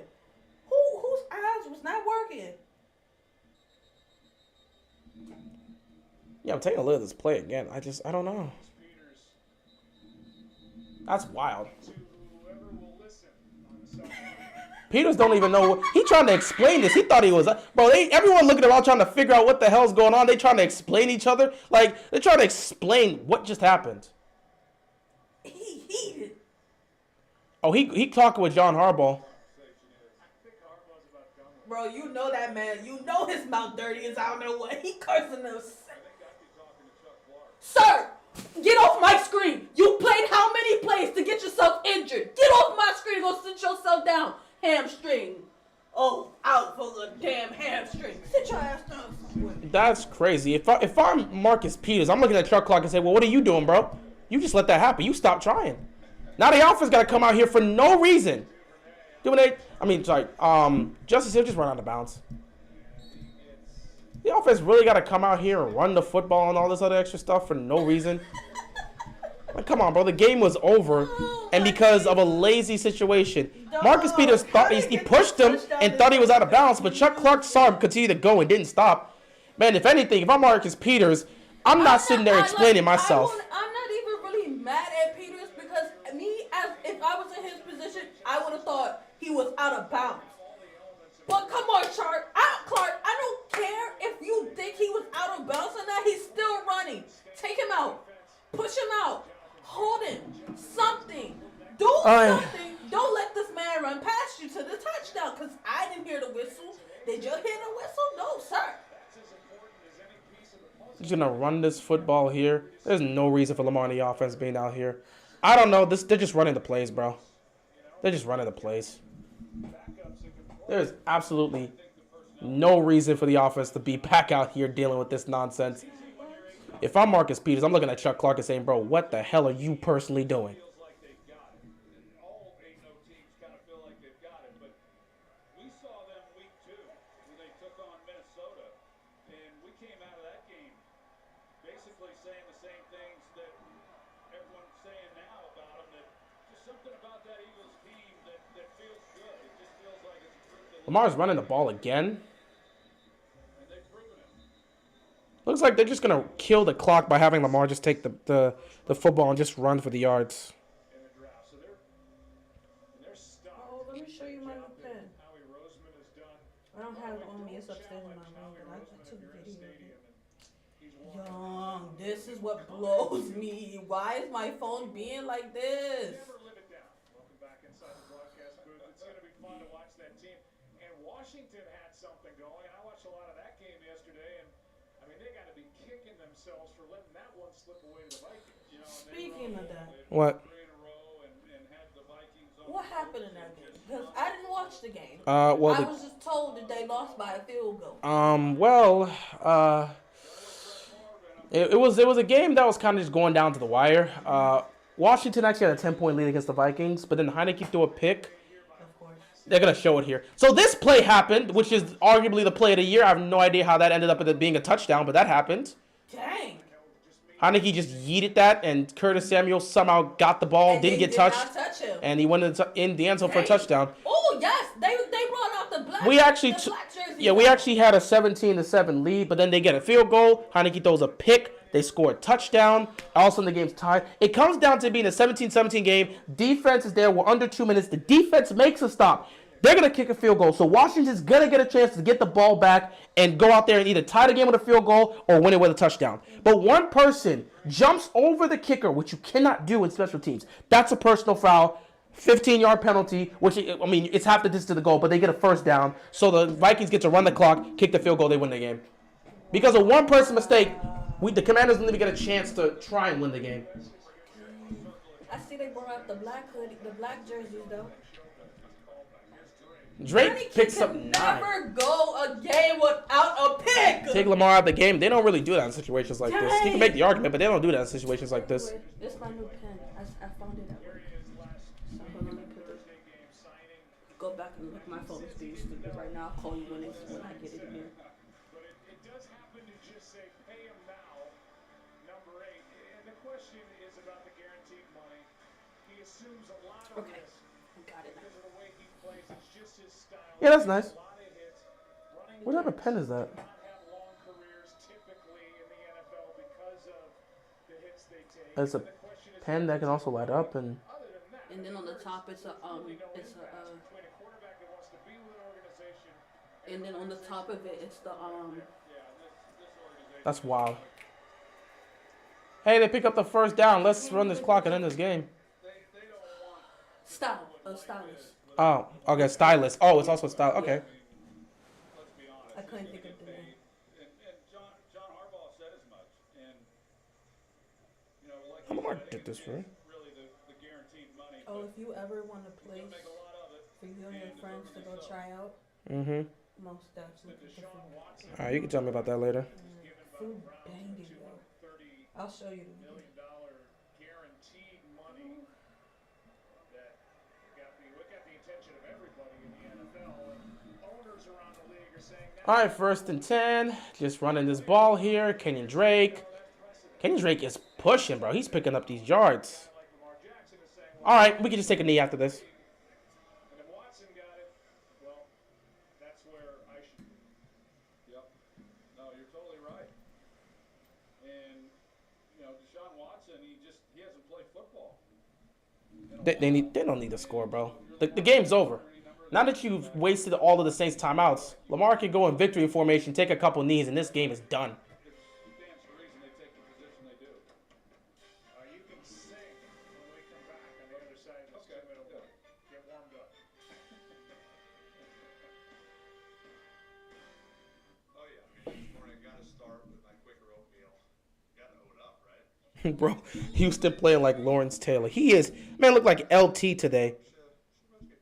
First Raven in franchise history with 3 straight multi-sack games. Justin Houston coming out here playing like LT. This man has been a dominant force. Does she know that you were tired? Too scared to tell her. Back to work. Come in. Quaker Oats, the official oatmeal sponsor of the NFL. Aw, I love to have one of my... We need a Justin Houston mid-season mix. Call up Simply. Oh, I was talking about your USAA bumper sticker. Hey, yo, someone hit up Simply on Twitter. Matter of fact, I might hit up Simply on Twitter for this. We do need a Justin Houston mid-season mix. Somebody hit up Simply. I got to hit up my boy Simply. Say the fans want to see a mid-season mix. Matter of fact, I'm going to say it right now. I'm going to say it right now. Hmm? Who? No. That's a different person. Simple is a person on my chat. Simply is one of the people on Ravens YouTube. I'm talking about a YouTuber. Because I was about to be like, No. I have not heard you Not say anything Simple. about that, Not man. Simple. We talking about Simply. Oh, okay. Yo, bro, someone, if anyone wants to cut this out and get it to Simply, my boy, we need that mid-season mixtape for Justin Houston. We gotta see that. Thank you. What do you think of Jackson's performance today? It was good. It was a nice performance by Lamar. There was a couple of throws he missed and a couple of times he got pressured, but you know, Lamar, I think he had a okay game. I think he played well. He was clearly frustrated by us struggling to get the ball out. But you know, at the end of the day, it is what it is. Like even if you look at the statistics here for Lamar, it doesn't really scream out as great as you want. 12 of 22, 133 yards and a touchdown. A lot of those throws were either throws he missed or throws that were influenced by Lamar being hit. So it wasn't the best performance from Lamar Jackson. We've seen better. He also had 11 carries for 82 yards. Pretty damn good from him. So I think it's okay. It's an okay Lamar performance. You're still going to get over 200 yards of total offense from Lamar, which is about what he averages. So I'm fine with it. I don't think Lamar was spectacular or played extremely well, but I think he did what he needed to do. Reich on 2nd and 5 gets 4. 3rd down coming up, under 2 to go. Saints are out of timeouts, and they are on their way to a 3-6 start. Ravens 6-3. What a crazy time in the schedule for Baltimore. Now they have lost Rashad Bateman for the rest of the year. That is true. Came into this game with 10 full days off. Thinking Deshaun Jackson was going to do anything, huh? Yeah. Good luck with that. Freaking hurt. We got the Panthers, the Jaguars, the Broncos, and the Steelers for the next 4 weeks. That should be an interesting situation. Rest up, get more activity for Roquan Smith and their defense. This team Hand this ball off and let's finish this game off. the rest of the way. Well, I mean, it don't matter either way. The game should be over.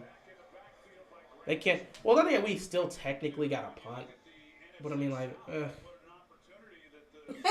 He probably ain't got no timeouts. you know what? I'm just gonna go for. Oh, she can't even go for it on 4th down in this situation. Could you go for it on 4th down in this situation? You could, because like, do you really want to bring special team out there and punt it and stuff? Who the hell really cares? Go for it on 4th down and call it a day. So the Saints are gonna drop to 3-6 on the season, which is actually a crushing blow. Look at the NFC South, 4-5, 4-5. They technically have a chance to try and win this division. Yeah. A loss like this hurts them, but it doesn't take them out of the race. Anybody's guess how that's going to look when it's all said and done. By the way, the Saints, who are timeout is taken, Yeah, let's say the clock would stop if we didn't get it. I just don't want to have to put our defense out there either way, but I don't think we have a choice. December. Let's check. Hey. Joe, I sure hope you guys like this one. Ravens have a super fan, right? His name is Nick Cullison. He's in the Navy, stationed in Oklahoma, but he's born and raised. Please don't tell me we have another person doing that this year. Getting a tattoo on his thigh for every Ravens win. He said it kind of started out. Every Ravens win? He's fully committed to Hey, Someone's doing this again? bro, come on. Not We saw this every last year, win. bro. this year's tattoo. Not every win. Let's not do this. So Lamar's still talking with some of the coaches on the sideline. I guess he's still having. He's tired of the pre-snap problems. Like I said, this is the perfect time for the bye week. They're gonna address these issues. They're going to address these issues, bro. Lamar is still on the sideline. He looks frustrated with some of the things that's happening. They're going to address this in the bye week, bro. They're going to address this in the bye week. Oh, boy, they're going to address this in the bye week. You got Marcus Peters going straight. He talking back and forth with John Harbaugh. Lamar getting visibly pissed because they keep dealing with the pre-snap decisions. Bro, I ain't even going to lie. They going to talk about this during the bye week. I'm very interested to see what we're going to hear from the Ravens during the bye week. It should be quite the pleasant experience. Who do you think is going to win the NFC South? Honestly, I haven't a clue in hell. I haven't a clue in hell who's winning the NFC South. Thursday night should give us a good look because the Falcons and the Panthers, the two top teams in, actually not even five. No, what am I talking about? The Bucks are the, who do I cast? The Falcons and the Panthers. I don't even know who's at the top of the NFC. It's the Falcons. They're at the top, and they go up against the Panthers. It should be an interesting game. I know the Falcons are leading the division. I believe it's the Falcons, then the Bucks, then the Saints, then the Panthers. Okay. No, it's the Bucks, then the Falcons, then the Saints and the Panthers. Falcons need this win against the Panthers to probably take first place in the NFC South. We'll see what happens. Either way, the Ravens win. They get the 27-13 victory. They go to a 6-3 record, exactly what I predicted before the bye week.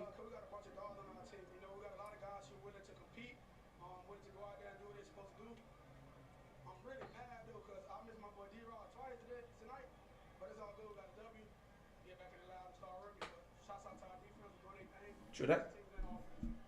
After letting some leads get away earlier in the season, what was different about the way you were able to close it out tonight? 50, man. 50, man. 50. He did his thing tonight, man. What it was, 3-4 sacks, interception. Man was killing it today. I'm so sorry. I'm just laughing because that's completely out of what the question was. Frustrated at times in the fourth quarter with your offensive line. What was going on there? No, I wasn't frustrated, my guys. No, not at all. I just want the ball to be snapped, but it is what it is. We competitors. Ronnie got on me, but that's just what it is. We brothers. We gonna do that sometimes. 6-3, True. heading into your bye. How do you like the way your team and your situation is setting up right now? I like what's going on a lot. We executed, like you said, we finished. I'm crying. She did not go back to that question.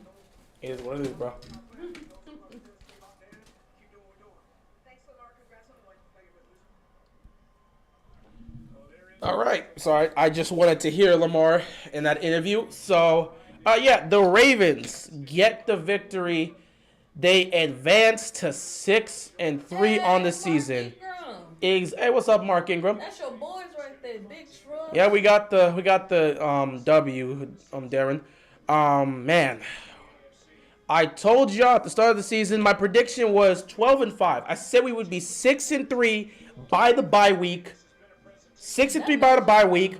12-5 to end the season, maybe 13-4, but I had a 12-5 record, so we'll see. Baltimore could end up being a 14-3 football team if they can run the table.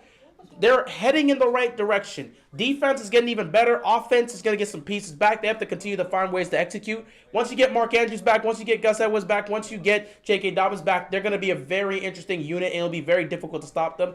They're playing great football right now. This is the only team in the NFL who has never trailed by double digits, and they've led every single game by double digits. That's crazy. The only reason they've lost 3 games is because they choked those leads away. So as long as the Ravens find ways to finish, if they can consistently finish games, man, they're going to turn into the Super Bowl contending team we believe they can be. They have a Super Bowl roster. They got the talent, but you got to execute. I just realized I need them to win all of these games for me to make my prediction. What was your prediction? 14-3. Well, yeah, we'll see if they do that. If they win all of these games, I will be right. I will have my prediction right. I mean, let's take a look at what we have. I don't think we're going up against a single team over 500 for the rest of the season. And what's crazy is the 3 teams that I thought we were going to lose to, it was only one team that we actually lost to that I said we would. And that was? The Bills. Yeah, I said, well, me personally, I had the Bills, I had the Dolphins because I understood the high-flying offense, and I didn't think our secondary was going to hold up against Tyreek Hill and Jalen Waddle. Unfortunately, that ended up being the case, but, Humphrey was out. So I knew about the high-flying offense. I said the Dolphins, the The Dolphins, the Bills, and I said the Bucks because at the time, the Bucks did look like the Bucks. They had so much talent there that's not there anymore due to injury, and also they can't run the football. So yeah, those were my 3 losses. I was shocked to see the Giants loss be the 3rd one. If it was the Bucks, it is what it is. Giants was different. The Bills, Bucks, and what was that again? The Bills, the Bucks. I got to take a, I got to take a look at I don't remember what I said the 13 was, but I definitely. Not stressful. Ravens win. Doesn't feel right. I mean, I'm glad to have one of those wins, man. We needed one of those in quite some time. And based on the schedule moving forward, we may have a couple of those non-stressful wins. Though the divisional matchups are going to be stressful no matter what. So we got the Panthers coming out of our bye week, then the Jaguars, then the Broncos, Steelers, Browns, Falcons, Steelers, Bengals. There's only one team that's actually over 500, and I believe that's Cincinnati right now.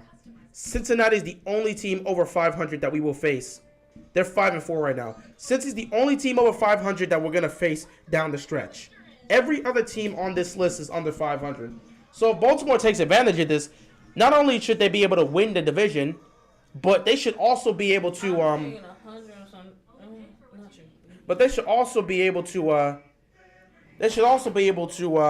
potentially get the number 1 seed in the AFC. It's possible, especially since the Bills lost. Then again, they have the tiebreak over us, so I don't know if that's going to be the case. We'll have to find out. Either way, they got the tiebreak over us. We got to see what we can do. Throw records out when we play Pittsburgh. You know that. Of course, that's what I said. The divisional matchups are the only ones that concern me moving forward. Every other game, I believe we can win. But the 2 matchups we have to deal with the Steelers, the one with the Browns in Cleveland, the one with the Bengals in Cincinnati, those are still concerns. So those are the only ones I'm actually concerned about, the divisional wins. The divisional matchups. Past the divisional matchups, I think we can beat every single one of those teams. So I still think we're going to have one. We may lose 1 or 2 of those games against a divisional rival because in the second half of the season, I said the 2 losses we were going to suffer were going to be against divisional rivals. Every non-divisional foe, we're going to beat. That puts us at 12-5. So we'll see what happens. But yeah, this Ravens team is shaping up to be quite the interesting group. Offensively, we still have things we have to clean up and things that need to be worked on. But that's what the bye week is here for. The bye week is here to address any issues, any problems, any things that need to be fixed. It's there to give these players a time to rest, relax, and get your guys back. But it's also a time to assess this team, see what's going well, see what's not going well, the issues we have, fix them. If you need to add anybody, go out and add somebody. Obviously, people still saying OBJ. OBJ's not coming to the Ravens. They're not signing him. Let it go. Pretty good game, a little sloppy, couple penalties, couple missed executed pass or catches, but super good on defense. Upcoming schedule looks patty kids. Pretty much. So Baltimore's in a pretty prime position to win this division and get into the playoffs, a home playoff game. Now, past that, we'll have to see. Shout out to Isaac. Appreciate the support, man. Great win tonight, though. Let's go. Feel you on that, man. Appreciate the love and support, brother. Good win, just didn't like the mistakes on offense. Can clean those up, though. And the last play on defense, go Ravens. Yeah, the last play on defense was lazy. The last play on defense was just a lazy play. I'm looking at Chuck Clark on that one. I'm legitimately looking at Chuck Clark. This passing game is a big oof. Well, you're working with receivers that aren't exact. You're working with receivers Lamar is not usually throwing to. There's a lot that has to be here. Some of the throws Lamar made tonight was definitely altered by the pressure, but there was also like 2 or 3. There was a good 2 throws like that Lamar knew he had to have. Actually, not even a good 2 throws. A good 3 throws Lamar knew he had to have. 2 of those throws was to Demarcus Robinson. 1 was to Josh Oliver. Past that, and wait, there was another one to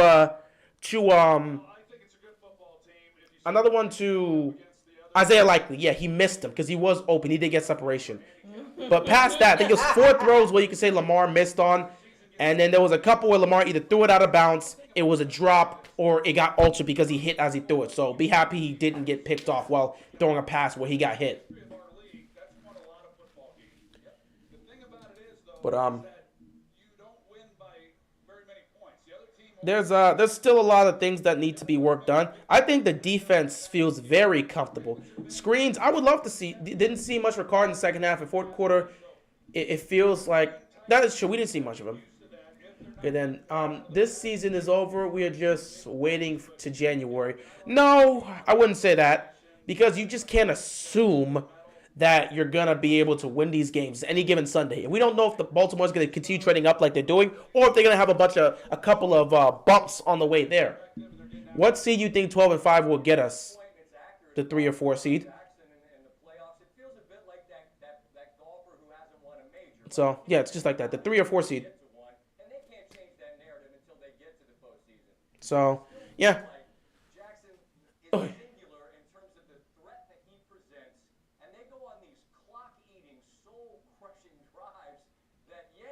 That's what makes things tough to deal with them. But yeah, I wouldn't say it's just the rest of the season's over. We're just waiting for January. Anything can happen between now and the end of the season. So you have to make sure you stay focused and go out and win those games. So, there's still plenty of football left to be played. We've played 9 games. You got 7 games of football left to be played. Baltimore could end up 14-3. They could end up 12-5, or maybe it's lower than that. I don't know. I put them at 12-5. I think 12-5 could be the floor. I did say this. 12-5 is the floor. 14-3 is the ceiling. You streaming the Eagles and Commanders? Of course I'm streaming that. I'm going to have to stream that. No question I'm streaming that. Hopefully Marcus Williams, we'll see. Hopefully Marcus Williams comes back. We still don't know if Harbaugh's downplaying his injury. I have no clue. Ojabo and Marcus Williams are coming back. This defense is going to... Yeah, we know Ojabo's already back. Ojabo's already back. He just has to play. He was perfectly fine to play in this game. If they wanted to activate David Ojabo, they could have played him tonight. But they felt they wanted to give him extra time so he can get those extra reps, get that extra practice time with the guys. He's going to be out there against Carolina most likely. But he was perfectly fine. He could have gone tonight, but they chose to hold him back. As for Marcus Williams, we haven't heard much about that. I'm sure they're going to ask some Harbaugh about that at some point during the press conference. Maybe not this week, but probably next week. Do you think after this season, after clear signs that the passing game, the wide receivers are a weakness, that the Ravens grab a proven guy and a new offensive coordinator? Still doubt that. I don't see that happening. The Ravens are kind of stuck in their ways, and unless the philosophy changes, they're not going to change. So unless you're saying John Harbaugh is going to get fired, I don't see how that's going to happen, because this is his philosophy that he's surrounded the team with for the most part. So it's what's helped them get a Super Bowl under him. So I don't see that change. Not to mention Baltimore's never been about really utilizing the receivers like that. That's just, the franchise was built off of running the football and playing great defense. So the run game and the defense is what they focus on. They're not about to just get a new offensive coordinator when they have a guy that runs the system that they enjoy running. So I doubt that's going to happen. Doubt anything is going to change there. But it is what it is at the end of the day.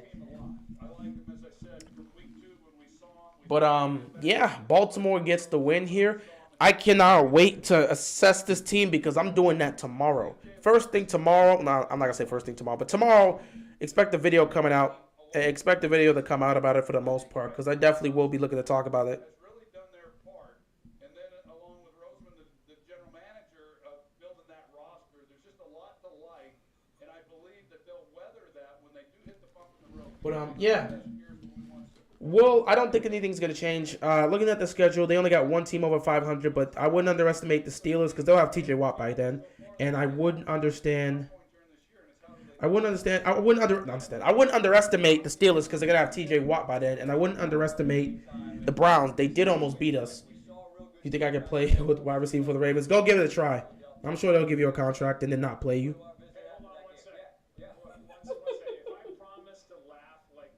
But yeah, we'll see. We'll see what happens with the Ravens. I'm going to talk about this tomorrow. I'm going to definitely talk about this tomorrow, assessing the team. And I can declare it here still.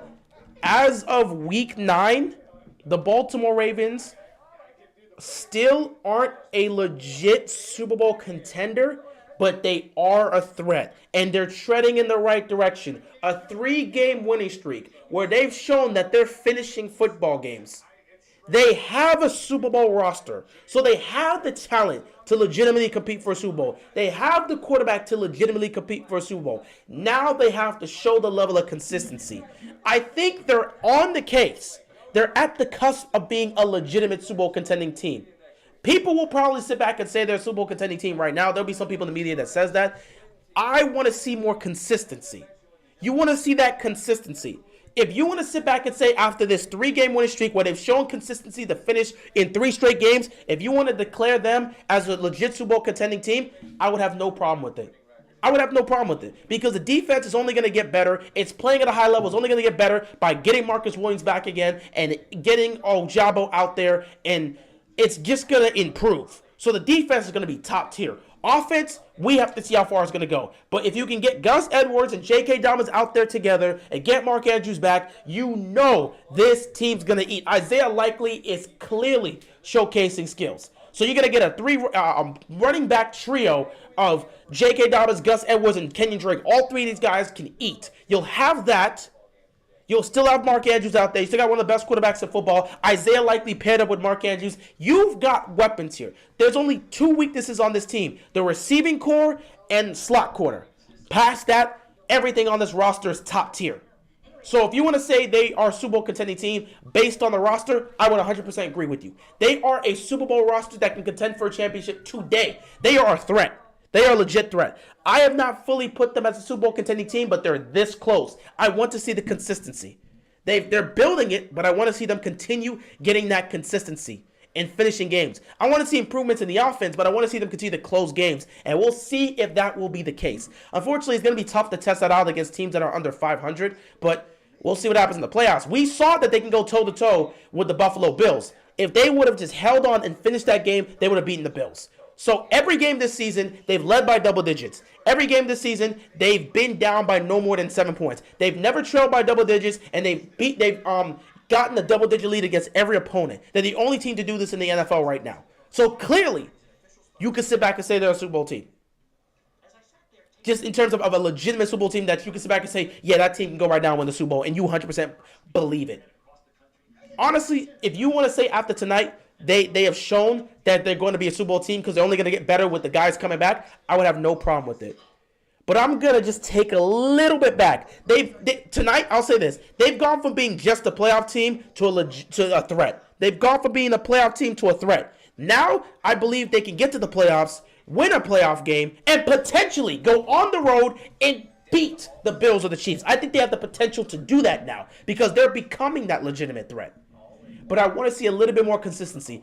I want to hold on until we get everybody back. When Marcus Williams is back out there, when Ojabo finally gets to play, when Mark Andrews comes back, when Gus Edwards comes back, when J.K. eventually comes back, I want to see everybody there in its totality. And then as they continue to win games, we can sit back and say, oh, this is a legitimate Super Bowl contending team. You can say they're a fringe Super Bowl. I'll say that. I can give you fringe. They are a fringe Super Bowl contending team. They are a legitimate threat and a fringe Super Bowl contending team. But we got to see a little bit more consistency on offense and a little bit more consistency down the stretch with closing games. That's just my statement here. I'll talk about this tomorrow when I assess the team based on the 9 games they played this season. I'll take a couple questions and then I'll probably end it here. The only game I see you guys losing is the Bengals. I agree. I could see us potentially losing to the Bengals because it's a divisional rival. The game did come down to wire between us and Cincinnati. And, you know, Lamar and the offense led a game-winning drive, and we got the win there. So, being in Cincinnati, we'll see what happens. It's going to be a tough game either way. That's the only team over 500 we will face, depending on how the schedule. I don't know. Maybe the other teams that we end up facing, maybe they get back to 500 or above, but who knows? But, yeah, I think that one's going to be tough. And I also think the Browns game is going to be tough, too, because the Browns game came down to the wire. And by then, they're going to have Deshaun Watson, so we'll see how they really look. So it should be interesting. If G-Ro wants to grab one of these head coaching jobs, he has to step up his creativity. People want this man gone so bad, and I don't blame y'all. Feels good, 3-game winning streak. It's awesome to see this 3-game winning streak. Good win for your beat. Yeah. That's a great win to have for your birthday. Great win, but Marcus Peters has to be better. Now, Marcus Peters on that situation, I agree. Maybe you want to see him at least push him a little bit further out of bounds. But based on what Marcus Peters saw there, he thought the guy stepped out of bounds. He thought he pushed him out of the bounds, and the guy was just continuing to run. But I'm not even mad at Marcus Peters. I'm mad at Chuck Clark. You see the man continue to run, and you just stop moving. He just stopped. So I'm looking at Chuck Clark. If I'm Marcus Peters, I'm looking at Chuck Clark. I'm not going to try to defend myself. I'm looking at Chuck Clark and saying, bro, what are you doing? I will sit back and say, I thought I pushed him out. I thought his feet was out of bounds. I saw it, but apparently they said he was not. He kept going, and Chuck Clark just stopped moving. So I would look at that. That would be me personally. But past that, defense played fantastic. I mean, obviously, defensive player of the week's got to be Justin Houston, bro. He had 2 sacks and a pick. He was playing like Lawrence Taylor out there. He was terrorizing Andy Dalton. Defensive coordinators are not dumb. They can figure out this offense by halftime. I mean, yeah, we know that. And just relying on Lamar's talent and ability is only going to take you so far. So, like I said, get your weapons back. Get Mark Andrews back. Get Gus Edwards back. Get J.K. Dobbins back. And then figure out what you want to do offensively. If there's any time to make a move and a switch for an offensive coordinator to get that spark and fix the issues, now would be the time. Unfortunately, I don't think Baltimore is going to even attempt to make that type of move. So we're still going to be here with Greg Roman.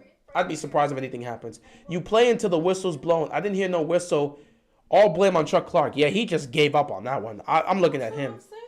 He just gave up on that one. He absolutely gave up on that one. Justin Houston is going for that double-digit sack. He's going to get it, bro. He's got 8. He's getting 10 sacks on the season. Shout out to him. Absolute beast. Best pass rusher on the defense by far.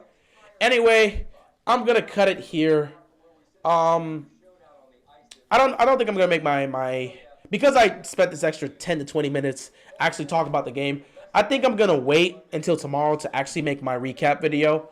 Because it's like 11:28 right now. It's a bit late. I'm going to wait till tomorrow to make my recap video. I'll make my recap video, probably post it early in the morning or early afternoon. And then later on in the evening, I'll post